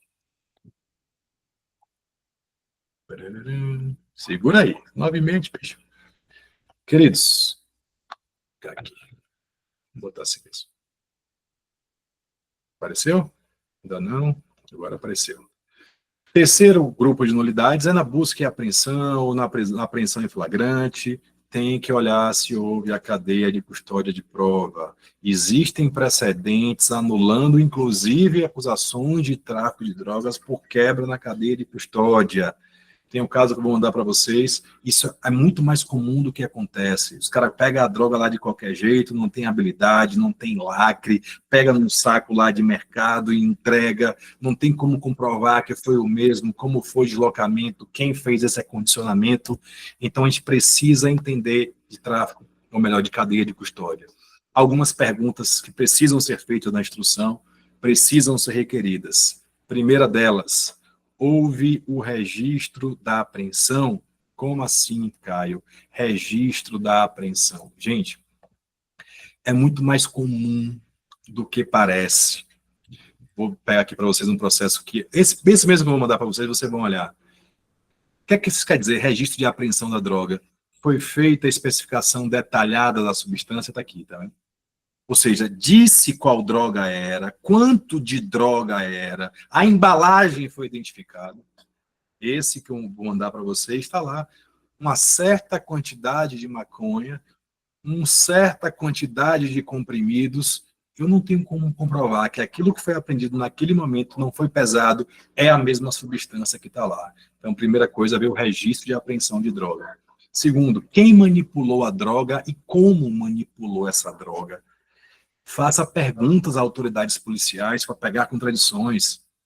Fiz audiência agora, foi online, né, mas na comarca de Serrinha, em que houve apreensão de animais silvestres, houve apreensão também de arma de fogo, houve uma divergência em quem fez essa coleta. Eles não souberam identificar quem fez a coleta, o que pode ser um argumento que eu vou utilizar em alegações finais. Ou seja, identifique quem coletou, quem armazenou, quem transportou a substância. Verifique como é que foi o armazenamento dessa prova, se foi armazenado em local adequado, se o exame pericial comprova que é a mesma, se foi preservada toda a droga, porque precisa ter possibilidade de repetibilidade do laudo. Ou seja, você que é advogado, você que é advogada, é só um gancho, precisa entender de cadeia, de custódia, de provas. Só mais um pouquinho, gente. Queridos, eu citei aqui já, sei lá, quantas nulidades, forma de apresentação de nulidade, jurisprudência correlata, mas existe um número de nulidades. Quem é da escola aí sabe que a gente faz o checklist de ilegalidades em qualquer atuação em flagrante. O que faz a diferença é você entender processo, você entender cadeia de custódia. Se eu for indicar, já indicando alguma coisa para você, se aperfeiçoar, que vai fazer diferença nos seus processos, é entender de cadeia de custódia. Porque ninguém entende dessas coisas. O juiz não entende disso. Não sabe os procedimentos do ISO, as 10 características da cadeia de custódia. Não é o nosso ponto, mas eu já crio aí a sua dúvida. Tem um caso que houve... Pronto, perfeito, Rodrigão. Que houve a divergência na quantidade informada no inquérito e o postagem da PM. É um bom indício, é um bom indício. Postagem está lá público para todo mundo. É um bom indício. Olha aí outras nulidades. A primeira, hoje é mais rara. Era muito comum, quando eu comecei a advogar, que a galera não juntava o laudo definitivo de drogas, isso ensejava a nulidade. Hoje é mais difícil. Aí você precisa, como advogado, fazer esse filtro, olhar se tem um laudo de constatação preliminar, né, para autorizar uma prisão, uma manutenção de prisão, e se houve o laudo de constatação definitivo. Esses outros têm mais, vamos assim dizer, atualidade. Acesso ao celular. Meu querido, minha querida. Primeira coisa, delegacia de polícia não se autoriza nada. O policial vai chegar ali, brother, gente boa, o delegado às vezes, fala assim, o senhor autoriza que a gente analise seu celular? Você não é amigo de ninguém, a não ser que o cara seja inocente mesmo. Eu e Kevin tivemos um caso similar, que o cara, para mim, se dizia inocente. A gente mesmo falou, ó, tá aqui o celular, quer ficar com o celular? Mas se não tem certeza, não permite acesso a celular. A autoridade policial não pode manusear celular se não tiver autorização de juiz. Ah, Caio, mas não muda nada. Fez a apreensão, o juiz vai autorizar. Não vai. Vou dizer uma coisa entre nós aqui, ó. A maioria dos processos, o povo nem lembra da apreensão. Se faz uma perícia, fica esquecida lá, o processo acaba, o celular nunca mais aparece.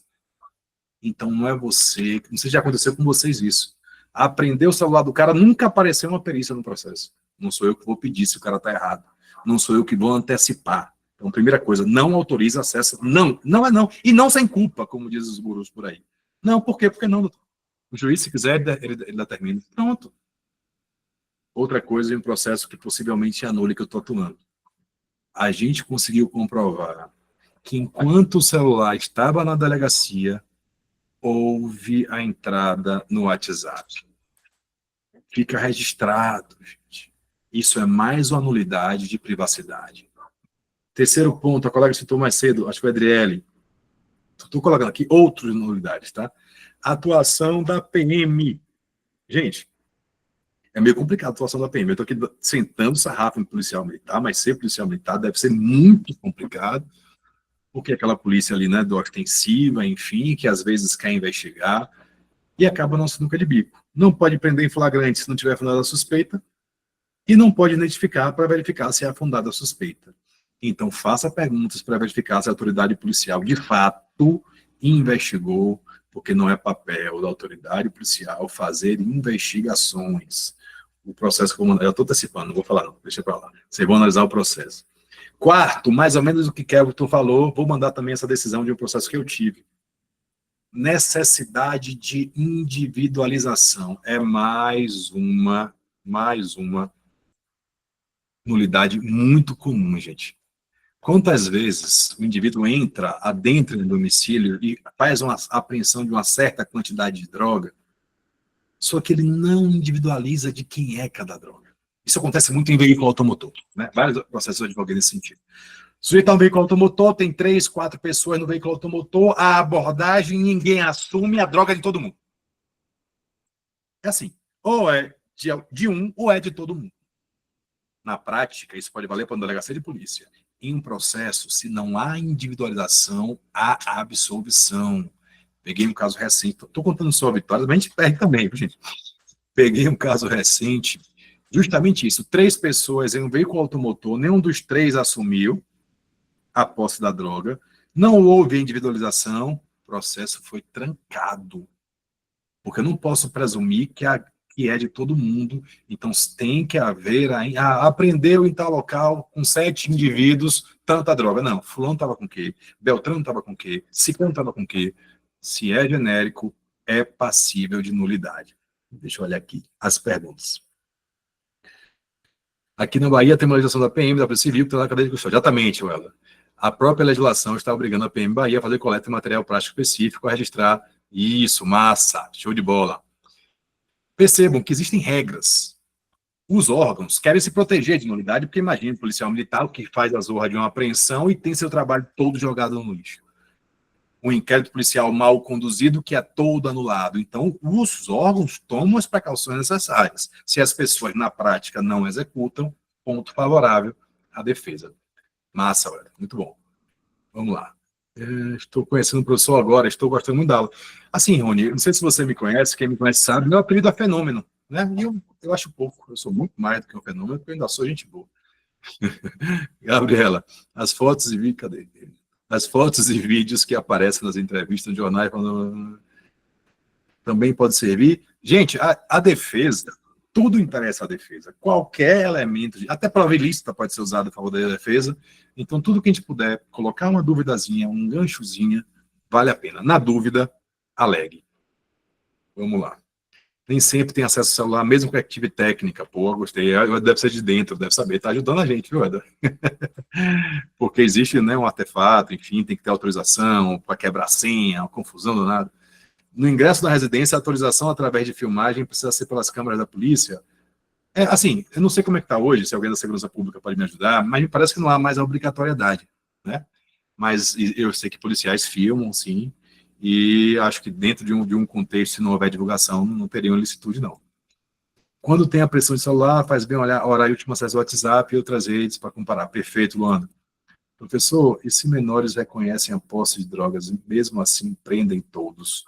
Eu não entendi o contexto, tá, Vanessa? Assim, se tem adultos e menores e prendem todos, se você advogar para os adultos, sendo que um assumiu a droga, aí você prender, vai prender, né? Leva para a delegacia, depois resolve, mas você tem com certeza aí um argumento. Cleidson, depois da aula com o senhor o quê? Eu estou até com o cabelo agora, dia 18, não, meu sonho é entrar para a EAC. Massa, Cleidson. No final eu falo como é que é a EAC, daqui a pouquinho, daqui a uns 10 minutinhos, eu falo como é a EAC. Cleiton falando da pós-graduação presencial. Como ele é marqueteiro, gente, se você não se valoriza, ninguém vai lhe valorizar. Eu sou um fenômeno e acho pouco. Olha, tá vendo quando a gente se elogia, o povo começa a falar bem da gente? Estudei com ele em 2015 e nunca largou. Além de tudo é modesto. Tubaqueiro, grande Tubaqueiro. Deixa eu ver. Interrogatório da PM na hora da prisão pode servir de prova? Sim, tá? Assim, tudo que é no inquérito, são os elementos de informação, né? Tudo que é dito no inquérito, por quem quer que seja, a gente vai, se for favorável a gente ou não, a gente vai combater, mas faz parte do inquérito policial. Teoricamente, eu sou partidário disso, inquérito policial era para ser rasgado, porque não tem contraditório, não tem para defesa, mas se a acusação usa, a gente pode usar, eu uso muito, tá? Não, entendi errado agora. Agora que eu entendi, massa pergunta, ótimo, irmão. Tá aqui também. Não, gente, não, boa pergunta agora. interrogatório do PM, não do PM, o PM fazendo interrogatório, porque está falando do réu, pode servir de prova, tem precedente também, boa lembrança, viu, Vaqueiro? Eu vou mandar para vocês também. Não, tá, gente? Aquela conversinha ao pé do ouvido não tem validade, tá? Quem é da escola, eu gravei um vídeo recente sobre isso, não tem validade a prova, pelo menos é a decisão do STJ, aquela conversa no pé do ouvido, que a autoridade policial vai dizer, não, ele confessou para mim na hora e disse isso, isso, isso. Não, tem que ser lá, perante a autoridade, perante o delegado, ou quem quer que seja, e não para a PM, mas acontece todo dia na prática. Excelente lembrança, gente. Não sei se entenderam aí a pergunta do colega. Vamos lá. Professor, grande parte da gente se informa que não se lembra dos fatos. Ótimo, pronto, perfeito. Euclides, quando o cara fala que não lembra, eu já fico feliz. Eu não vou nem esmiuçar mais. Porque melhor do que uma contradição, ele não lembrar. Se ele não lembra, aquele depoimento do inquérito não vale nada. Vou dizer mais, viu, Euclides José Maria? Advogada precisa ter coragem. Muitas vezes, as autoridades policiais não sabiam, não lembravam. A vítima não ia em outro crime, claro que não é de droga. No meio da audiência, eu viro para o réu, ó, dispenso todas as minhas testemunhas, você vai ficar em silêncio. Se não tem nenhuma prova colhida sobre o crime contraditório que incrimine o meu cliente, não sou eu que vou produzir essa prova, tá, gente? Entendam o processo penal, artigo 155, 156, inquérito policial não pode servir exclusivamente para condenar. Então, se a vítima faltou e o MP dispensou, as autoridades policiais nada sabem sobre o fato, não houve nenhuma prova judicializada, e prova tecnicamente é judicializada, segue o barco, boca fechada, não entra mosquito, o juiz vai ficar pé da vida, o promotor quer engarguelar. Quantas vezes eu fiz isso? Às vezes o juiz quer brigar, não dispensa minha testemunha, mas minha testemunha, se está escolhi bem a testemunha, não vai ter problema, mas réu fica de boca fechada. Se encher muito meu saco, só responde as minhas perguntas e não tem medo de juiz, não tem medo de promotor, saiba a lei, atuar embaixo com a lei do seu lado. Vamos lá? 9h22, tá rápido, velho. Como é que foi o Bahia aí, que eu nem vi, velho?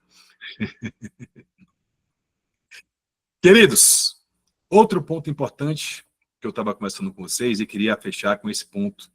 Eu sei que é muito assunto, a gente vai ter que marcar um outro dia, que eu tenho milhões de assuntos para conversar com vocês, ou então a gente se encontra na escola. Gente, outro ponto importante que eu queria discutir com vocês antes das 9h30 é algo que a gente não tem formação jurídica para fazer, mas precisa, ter formação jurídica para fazer. Desde que eu comecei a estudar, tenho tido melhores resultados. O que, Caio? A tal da investigação defensiva. Vou gravar um módulo na escola só sobre isso. Caio, o que é investigação defensiva? Né? Sem muito me alongar. Investigação defensiva, o nome já diz, obviamente, é a investigação feita pela defesa. A investigação que existe hoje, invariável, 100% dos casos, é a investigação acusatória. Sinceramente. Por quê? Todo mundo quer um culpado. Houve um crime, geralmente houve um crime, a autoridade policial quer um culpado, o juiz quer um culpado, a vítima quer um culpado, então a persecução penal ela é automatizada. A persecução penal é feita para alguém ser condenado. E não vinha com presunção de inocência com indúbio pro réu, que isso não é uma verdade jurídica. Para a gente inverter essa presunção de culpabilidade, a gente precisa apertar o stop. Eu sempre cito essa frase, fiz até um vídeo que foi muito criticado por muita gente, e reitero porque é o que eu penso, que a persecução penal ela é automatizada. Aperta-se o play do inquérito policial, e se não tiver nenhum advogado ou advogada combativa para apertar um stop, já sai a sentença condenatória pronta, transitada em julgado. Você não vê, raríssimas exceções, a autoridade policial fazendo diligências em favor do réu, para tentar provar a absolvição, é sempre para tentar provar aquele. Raramente a gente enxerga o Ministério Público mandar de volta para a delegacia, para diligências, para tentar a absolvição, é sempre para reforçar a culpa. Então, cabe a nós, advogados, atuarmos também na investigação. Em outros países isso é muito mais comum, que é empresariado americano, isso é o tempo todo, mas trazendo para a gente aqui, já existe regulamentação, tá, gente? Nunca fiz. Formalmente, você pode abrir um autoapartado de investigação defensiva. Existe toda uma regulamentação, já tem um procedimento, enfim. Só que a gente faz a investigação defensiva de maneira mais fácil, de maneira informal. Tive alguns casos que a gente conseguiu bons resultados aqui no escritório, porque houve investigação defensiva, que é o advogado ativo. Essas versões que eu acabei de citar para vocês, de apreensão, de ausência de consentimento, de atitude suspeita, de ronda de rotina, de invasão de domicílio, elas precisam ser provadas. Então, a primeira coisa é ouvir o seu cliente. Se o seu cliente... Acontece muito, tá? O cara está em casa, o sujeito invade o domicílio e faz a apreensão porque sabe que lá tem um criminoso. Esse caso mesmo era uma grande quantidade de droga. O sujeito, de fato, era um traficante. Mas a alegação dos policiais foi que encontrou ele na rua, a mesma história, com pouca droga, ele levou até em casa. No mesmo dia, nós fomos até o condomínio, ao síndico do condomínio, pedir para preservar a zorra da filmagem, fiz o requerimento e as imagens provavam 100% que 3 autoridades policiais ingressavam no domicílio sem o indivíduo e saíam de lá com o domicílio, com o indivíduo, com as regras e com as drogas. Meu papel é defensivo. Se eu não faço essa prova, ia ser condenação como todos os processos são. Então, começa a fazer investigação defensiva. Peticiona, requer, vai fazer resposta à acusação, pede acesso ao registro de cadeia de custódia, pede acesso à Câmara da Prefeitura. Hoje a gente vive num Big Brother. Aqui em Salvador, por exemplo, o e-mail encaminhado para Transalvador, aquelas câmerazinhas de trânsito que tem uma boa nitidez, nos horários determinados, porque às vezes a versão policial não coaduna com a verdade.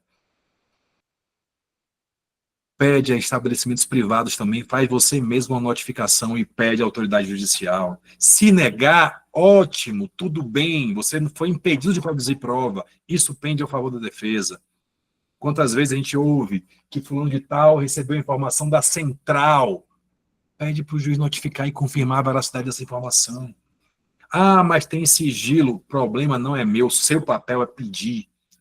Se tem certeza da sua versão, que a versão da autoridade policial não é verdade, se for verdadeira, é óbvio que você não vai pedir para confirmar, né? Pelo amor de Deus, não preciso nem dizer isso, né? Se realmente houve um flagrante real, legal, que também existe, tá, gente? Flagrantes legais, você não vai pedir para confirmar, para dar tiro no pé.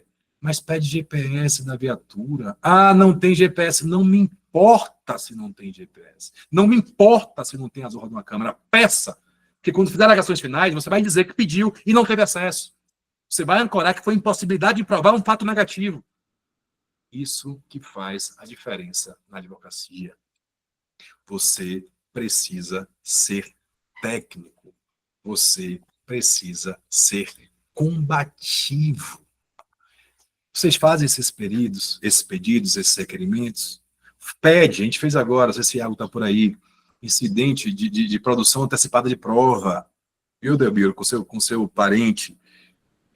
Antecipada de prova, está lá no inquérito policial, já quero que notifique. Ah, o juiz vai negar. Que bom, meu querido, muito obrigado. Porque a advocacia é pedir, é requerer, é ser combativa. Vai atrás da Câmara de Segurança. Porque, pense vocês, uma atitude dessa, acabou o processo. Você tem uma prova material, fidedigna, inequívoca, que a versão da autoridade policial não é verdadeira. Ah, mas tem flagrante. Não é flagrante. Ah, é um crime permanente. Já passamos dessa discussão há muito tempo, tá? O fato de ser um crime permanente não ilide a nulidade anterior. Isso é claro, gente. Essa é a moral da história que a gente queria conversar. Queridos, já me encaminhando para o final, queria explicar a vocês algumas coisas. Eu tenho muito mais coisa para falar, vamos marcar uma segunda oportunidade. Quem é que é novato aí mesmo? Quem é novato, viu, gente? A gente faz café com penal uma vez por mês, tá? É só continuar no grupo, não acabou ainda não, tá? É só continuar no grupo. Todo mês tem um tema diferente. Enfim, temos mais de 135 cafés com penais. Quer dizer, esse é o número 135, uma vez por mês. Fica no grupo, recebe material gratuito. Enfim, o acompanhamento lá é top. Fazendo um panorama geral hoje, eu queria realmente esse feedback de vocês. Se o Luan tiver, tira uns print aí para eu ver que eu sou vaidoso, vocês já perceberam isso. Mas a gente gosta realmente de ajudar, porque são 17 anos nessa brincadeira. Eu já fui massa, show de bola. Eu já fui assessor desembargador durante alguns anos, o que mudou um pouco a minha cabeça e minha forma de ensinar também. Eu comecei a pensar de dentro. Foi estratégica a minha ida ao desembargador. Hoje, Gilmar, daqui a pouquinho eu vou abrir 5 vagas rapidinho, eu explico por quê, como é que funciona. E a equipe está aí de prontidão para mandar o link também para conversar com o povo, saber como funciona. Eu entendo como funciona de dentro, o que é que convence, o que é que não convence, e eu percebia, Luana, eu percebia, Luana, que muitos advogados não tinham tecnicidade, tinham boa-fé, eram combativos, mas não tinham tecnicidade, conhecimento de cadeia de custódia, e percebi, antes de fazer a escola de advogados criminalistas, já fazendo propaganda, e eu faço propaganda do que eu acredito de verdade, eu comprei mais de 10 cursos de prática no mercado, não sei se você já participou de outros cursos de prática, de vários profissionais, e digo sem demagogia que nenhum deles era de prática mesmo, a maioria, pelo menos, não era de prática, eram cursos teóricos, e por isso que me veio a ideia, quando eu estava no tribunal ainda, de fazer a escola de advogados criminalistas, porque havia advogados com conteúdo, mas sem tecnicidade na prática. E hoje, Kelvin, a gente trabalha, Paulão, você é um grande amigo, velho. Vamos sim, já tomamos alguns chopps, quem sabe Paulão aí é quem manda e desmanda lá no AB de Juazeiro, Bahia. E, gente, assim, fico muito feliz com esses alunos, você viu vários depoimentos aí, não foi nada combinado de Kelvin, de Adriele, pessoas tendo sucesso com as nossas orientações. A gente, na escola, a gente é uma família, e o objetivo da Escola de Advogados Criminalistas é prática. Você não vai encontrar. Artigo 33, parágrafo 4º, diz que o tráfico privilegiado é quando o primário... Eu sei também, mas não é isso que vai mudar o seu processo. Inclusive, a gente tem que falar de tráfico privilegiado na próxima, tá? Vou explicar, Baqueiro. Como é que funciona isso, gente? A gente vai precisar acompanhar o Café com Penal para saber como é que vai ser a próxima, uma vez por mês. Quem quiser ingressar na escola, Otto entrou recentemente, algumas pessoas vão entrando aí. A escola é um curso prático, híbrido, salvo engano, hoje tem 12 ou 13 módulos já disponibilizados, desde a parte inicial de produção de conteúdo, de prospecção de clientes, de gestão de escritório, de manuseio de sistema, até a parte de inquérito policial, prisão em flagrante, e por aí vai. Tem um módulo de ANPP, tem um módulo de audiência de custódia, tem um módulo só de habeas corpus, né, para ensinar como é que faz um habeas corpus de qualidade, não esses habeas corpus meia-boca que fazem por aí cirúrgico. Temos uma aula por mês ao vivo, além, o Café com Penal é aberto, lá tem uma aula ao vivo por mês com convidados, juízes, enfim, promotores, delegados de polícia, sempre voltada à prática. Ontem tivemos uma aula, não sei se alguém da escola participou, de gestão de escritório, gente, uma extraordinária, de um grande amigo, Rivalino Cardoso, ensinando a gerir escritório, se contrata, se não contrata, como é que paga, como é que não paga, como é que faz gestão de processo, como é que faz processamento. Tivemos aula recente também de produção de conteúdo digital, Janine, minha esposa, dá aula de marketing, para formar um advogado diferente. Eu percebi ao longo da minha carreira, eu sempre fui muito estudioso, mas não tinha muitas habilidades, né, soft skills, como a galera fala. E eu aprendi, Otto, que processo não se resolve com direito apenas, né?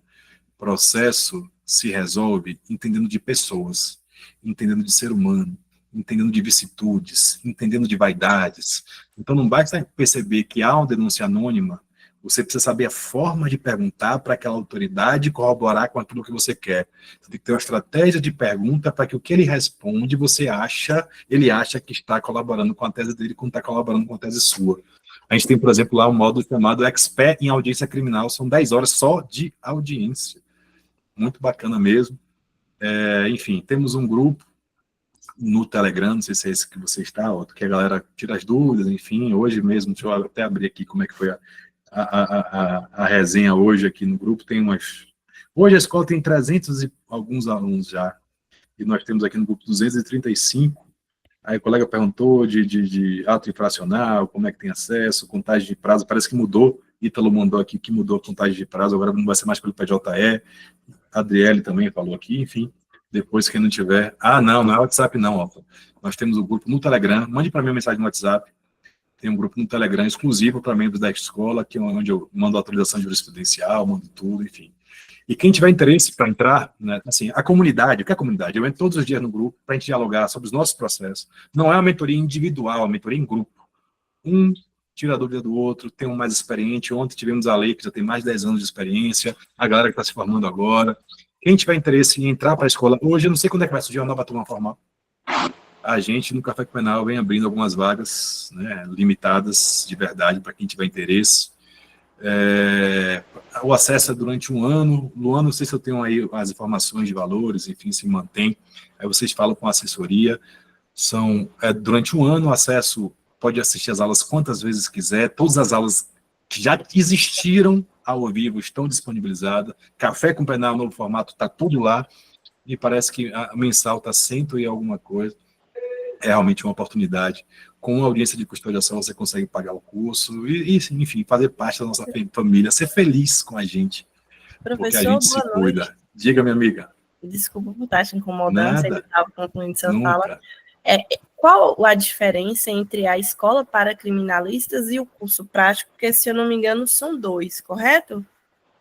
Não, na verdade, o curso prático foi um curso que eu fiz gratuito há algum tempo, que são de temas específicos, tá? A escola é como se fosse a soma de todos esses cursos práticos, tá?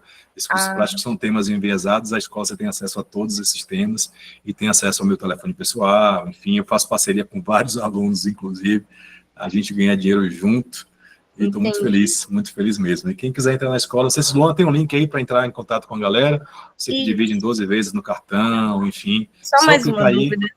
Claro, com quantas dúvidas quiserem, gente. Só clicar, sejam bem-vindos à nossa família. E Café com Penal continua, pode falar. Assim, nesse curso tem algum módulo voltado para a prática ali no tribunal do júri, ou sustentação oral? Mas sustentação, nós temos uma boa pergunta, nós temos aula de sustentação oral, sim.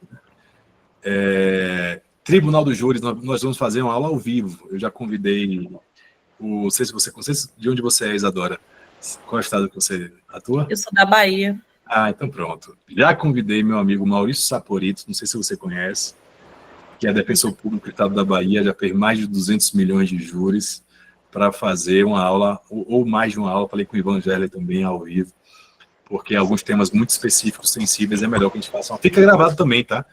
Tem aula de juizado especial, tribunais superiores, RESP, enfim, mas tem também essa pretensão de fazer. Mais uma dúvida. Tem a parte prática também? Ou só mesmo a parte teórica, ou só mesmo a parte prática? Esse curso é a parte prática. Claro que antes de falar de apelação, eu tenho que explicar que a apelação é de 5 dias, quais são as hipóteses, enfim, fala de teoria também, mas o enfoque é prático, tá, gente? Eu tenho um outro curso, chamado Direito Penal do Zero, que é 100% teórico, de toda a parte geral. Geralmente a galera faz a casadinha, enfim, mas são cursos que têm enfoques diferentes. Um é prático, claro que para saber prática tem que saber teoria, o outro é só teórico. Somente advogados podem participar da escola. Gabriel, assim, o ideal, aqui a gente é muito sincero, só faz sentido para você, se você entender como é que funciona, o ideal é que seja advogado que já tenha tomado a decisão de ser criminalista, né? Porque a gente vai discutir temas da prática da advocacia criminal. Então, se não é advogado ainda, mas já tomou a decisão de ser advogado criminalista, quer antecipar, vale a pena sim, com certeza. O valor é muito baixo, tá, gente? Pelo que proporciona, acho que a vista é 1.400 alguma coisa, duração de 1 ano, acesso ao meu telefone, à comunidade, híbrido e tal. E vocês estão falando de congresso, me convidem, velho. Eu adoro palestrar. Professor Carangel? Diga, lindão. Tá lindo essa barba.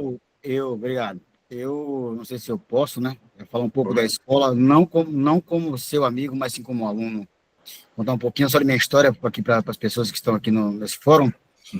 Eu vim de uma montadora, uma multinacional, e fiquei praticamente 20 anos sem militar na área jurídica. E depois eu vim para a área jurídica, tenho 3 anos na área jurídica, fiz a OAB, passei, não sabia para onde ia.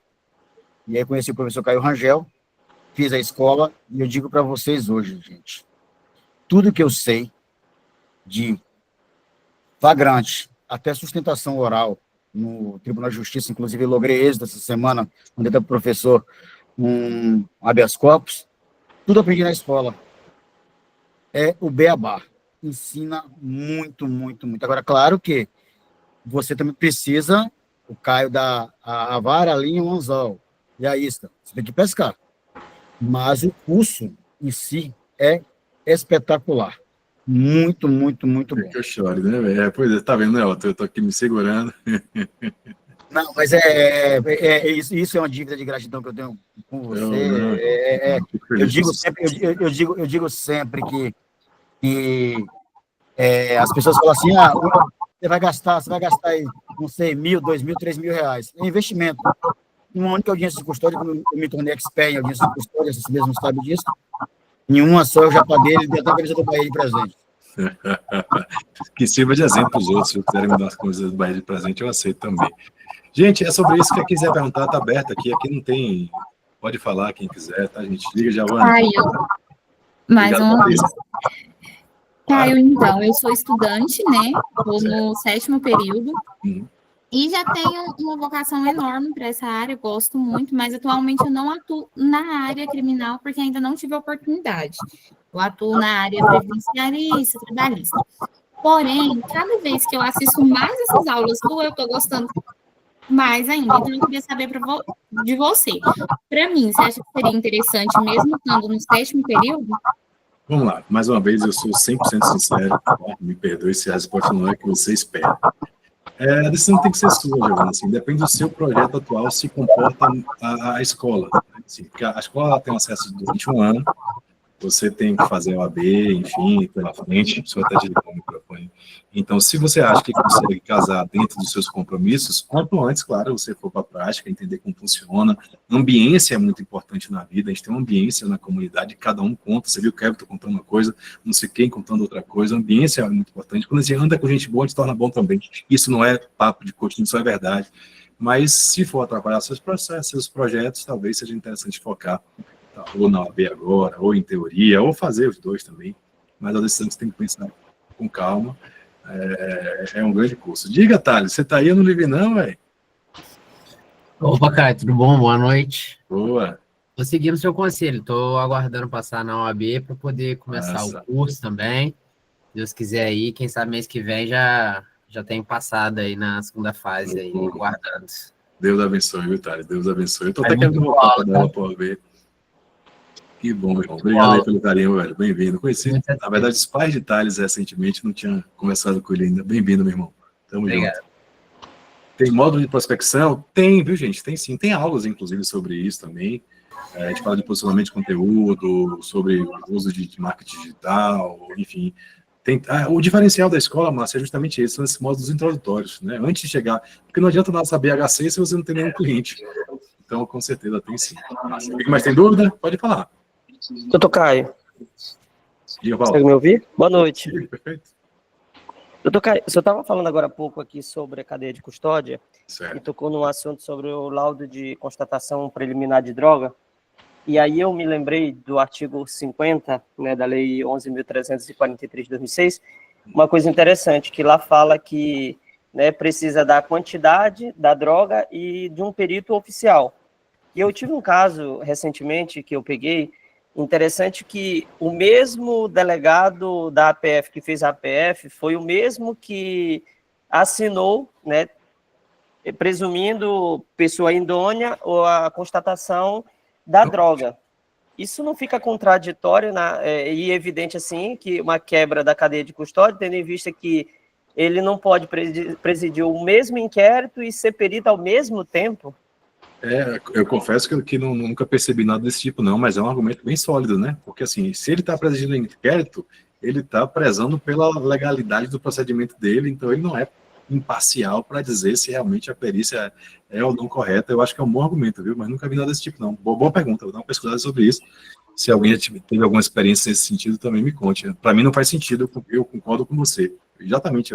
Inclusive, eu pedi na audiência de custódia dele, eu pedi o relaxamento da prisão, né, falando essas nulidades, claro, e algumas outras mais que tinha lá, mas a juíza não aceitou, né, o argumento, inclusive a defesa dela, na decisão, né, fundamentada lá, ela disse que ele era uma pessoa idônea, então, por ser idônea, poderia presidir. Eu acho isso erroneamente, né, no sentido da interpretação dela. É idôneo porque ela é delegada?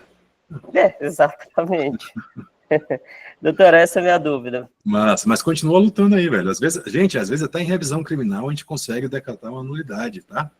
Não desista, não. A gente tem que ir até o fim. A revisão criminal eu utilizo muito na prática, porque às vezes não atuei durante as primeiras fases, não foi alegado tempestivamente. Revisão criminal depender de para onde vai e quem seja, né? Às vezes o recurso especial da decisão da revisão criminal tem que brigar. Show de bola, Paulão. Doutor Caio. Manda, José. Boa noite. Boa noite. Eu tive um problema, um cliente aqui na minha região, Eu moro aqui na Pauliceste, interior de São Paulo, divisa com Mato Grosso, Brasilândia aqui. E o cliente meu foi o seguinte, ele estava de saidinha, não quis voltar para a cadeia, e foragido. E depois ele foi pego e ficou na cadeia de Brasilândia, né? Para esperar ser transferido. No meu entender, ele teria, como eu sou iniciante, estou perguntando, no meu entender, ele teria que fazer primeiro, o juiz teria que fazer primeiro a audiência de custódia, né? Tem algumas resoluções hoje que a audiência de custódia é para qualquer tipo de prisão, inclusive prisão definitiva. Então, aí eu queria saber o seguinte, o juiz achou por bem não fazer a audiência de custódia, mandou ele direto para penitenciária. E nesse caso, aí, ainda que ele não tenha sido machucado, não tenha nada demais, ele teve algum prejuízo, poderia ter atuado, feito alguma coisa? Vamos lá, teoria, José, e prática. Tá? A nossa última ou penúltima aula foi sobre flagrante, eu falei de audiência de custódia também. Teoria, tem que ter audiência de custódia em todos os atos. Né? Não importa se é prisão em flagrante, cumprimento de ordem judicial, se é cumprimento de prisão definitiva por trânsito julgado. Existem resoluções, porque é obrigatório, inclusive, o Pacto de São José da Costa Rica, para mostrar ele a autoridade, para saber se não houve alguma agressão. Mas nesses casos específicos, infelizmente, a jurisprudência do STJ é contrária. Ela diz assim, se já há decisão decretando a preventiva, essa fase, vamos assim dizer, esse vício ele foi superado. Eu discordo, mas infelizmente a decisão dos tribunais é no sentido de não anular por ausência de audiência de custódia. Isso não quer dizer, José, que a gente não tem que tentar, tá? Entendi. Ninguém sabe se pode mudar ou não o posicionamento, por jurisprudência sempre é divergente, mas tem jurisprudência que diz que se há decretação de preventiva, que a ausência de audiência de custódia seria uma mera irregularidade. O que é um absurdo, é rasgar a lei, né? Inclusive, havia no projeto original um artigo que dizia que se não houvesse a custódia em 24 horas, a prisão seria ilegal, não sei se vocês sabem disso. No projeto original constava isso, acho que era o parágrafo 4º, transidor, e isso foi vetado, então, na prática, os caras não querem fazer custódia e a gente tem que brigar, mas não é porque é assim que a gente decide brigar, não. Né? Obrigado aí, José, pela participação. Obrigado a todos vocês, mais uma vez, por uma noite muito prazerosa. Minha paixão estar aqui. Era toda semana Café com Penal, mas não era tão técnico, porque assim, tinha muita gente curiosa de outras áreas que aparecia. Aqui, como é um ambiente fechado, nem tá pelo Instagram, é só a gente que realmente quer conversar um pouco mais, um ambiente seguro, é como se fosse um podcast aqui. E quem está acompanhando pela primeira vez, vai lá no YouTube, tá? Tem outros episódios muito bons também, sem falsa modéstia. Valeu, gente. Vamos encerrar então, viu? Se alguém tiver alguma dúvida, é hora de mandar Deus aí. Rosileia, quer falar? Pode lá. Professor, eu ainda não eu não tirei a carteira, né? Estou estudando, reprovei por 5 questões. Estou na luta. Peraí, rapidinho, deixa eu fechar um áudio aqui que está cortando, rapidinho. Pode falar. Tá. Então, eu comecei a fechar parcerias com professores da faculdade, né? Eu tenho facilidade, na verdade, eu sempre tive uma curiosidade em conhecer como que era, de fato, a unidade prisional dentro, né? A gente aprende muita teoria na faculdade, então, assim, você vê muita coisa na mídia, mas, de fato, você não sabe o que é aquilo ali. E, infelizmente, né, tive uma pessoa membro da minha família e tal, enfim, né, por questões que não vem ao caso agora, mas eu tinha curiosidade em saber como que era, né? Eu queria ver isso de perto, então eu fui visitar. E chegando lá, eu encontrei um colega que já fez estágio na 2ª Vara Criminal, no Fórum de Cuiabá, aqui. E a gente é colega, e ele tinha passado nesse concurso para agente penal. E aí a gente, né, conversa lá, e falou, você está fazendo aqui? Eu falei, vim ver um parente, né, e tal. Mas aí era uma curiosidade mesmo, de como que era o fato ali dentro. E uma coisa que me chamou muita atenção, que me chamou, e isso me fez ainda mais ter interesse no criminal, foi quando eu cheguei lá, e a primeira vez, eu vi um professor, né, ele tem um respeito, não conversa com você, pede licença, se caso for falar perto de você com uma pessoa que é seu parente, mas, assim, o que me chocou muito é que eu olhei aquilo ali e me veio um filme na cabeça, né, falei, cara, esse cara foi meu professor, né, na infância, né, que tá aqui dentro, e, assim, eu não sabia das regras do que eles têm ali dentro, que é o respeito, pedir a permissão para poder falar, né, então, assim, na hora que eu vi, eu falei, João, você, tudo bem? Você foi meu professor. E aí, assim, eu não sabia das regras, né, deles, né, interna entre eles. E aí meu primo falou, não pode, né? Você tem que pedir licença, você tem que falar comigo, eu posso autorizar ele falar com você. Mas assim, só para resumir, hoje, quando eu saí de lá, que eu consegui chorar, eu não consegui chorar no ato do momento que eu vi aquela situação, né? Porque comida, se entrega, eles comem comida no chão. Então, assim, eu conheci um caso de uma pessoa que isso me fez gostar mais ainda do direito. Ele, num evento que teve na cidade, só para contar a história rapidão, um cara veio, passou a mão, né, na bunda da esposa e ele foi defender a honra da esposa dele. E o que que acontece? Ele deu um soco no cara, ali entre o meio-fio na briga, o cara bateu a cabeça, foi parar para o hospital, 3 dias depois veio a falecer. Né? E esse cara parou preso depois por esse crime, né? Caso o cara morreu. Então, onde me chamou a atenção? A gente sempre julga, tem esse modo de julgar, tudo que está ali é criminoso, né? Cometeu um crime, é bandido e tudo mais. E realmente esse cara não era, esse cara ele tinha uma empresa, uma oficina, e no momento de passear com a família, com a esposa, veio um sem noção e fez o que fez, e ele acabou matando esse cara. Não era a intenção, era defender o soco, mas infelizmente o cara faleceu 3 dias depois. Então, o que eu percebi? Que não só ele, mas tem outros casos. É claro que tem pessoas que estão ali porque realmente fizeram e está ali cumprindo aquilo, né, que é determinado, que é a sua restrição da liberdade, mas tem muita gente que num deslize ou no momento, né, de uma situação ou outra, acaba caindo ali dentro. Então, de um trânsito, uma briga de trânsito, por exemplo, né, perde a cabeça, comete um crime. Então, isso me fez apaixonar pelo criminal ainda mais, porque eu sempre fui apaixonada. Então, o que que eu fiz? Como eu já tenho essa facilidade de comunicação e conversar muito, eu cheguei para 2 professores meus e falei assim, eu tenho clientes, né? Eu tenho, graças a essa facilidade, os meninos me indicam para mim. Então, hoje eu consigo, peguei 2 júris já para o meu professor. Que massa. Não tem atuação ainda na prática, mas assim, eu fiquei muito feliz. E ele acabou de me dizer hoje que esse outro cliente ele tem 2 júris, na verdade, para fazer, não é só um. Então, assim, veio outros clientes, né? Então, é claro que eu quero assinar por mim, se Deus quiser, eu vou alcançar esse ano.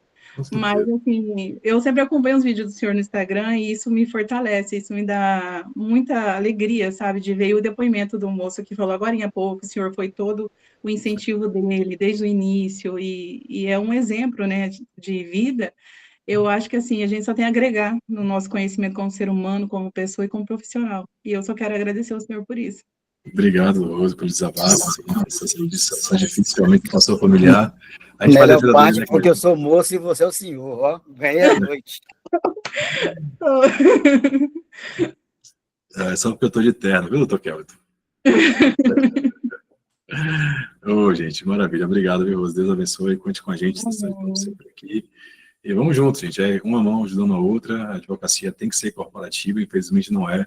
O que a gente tenta fazer na escola é justamente isso, todo mundo se ajudar, um tá com o outro, e tá sempre junto.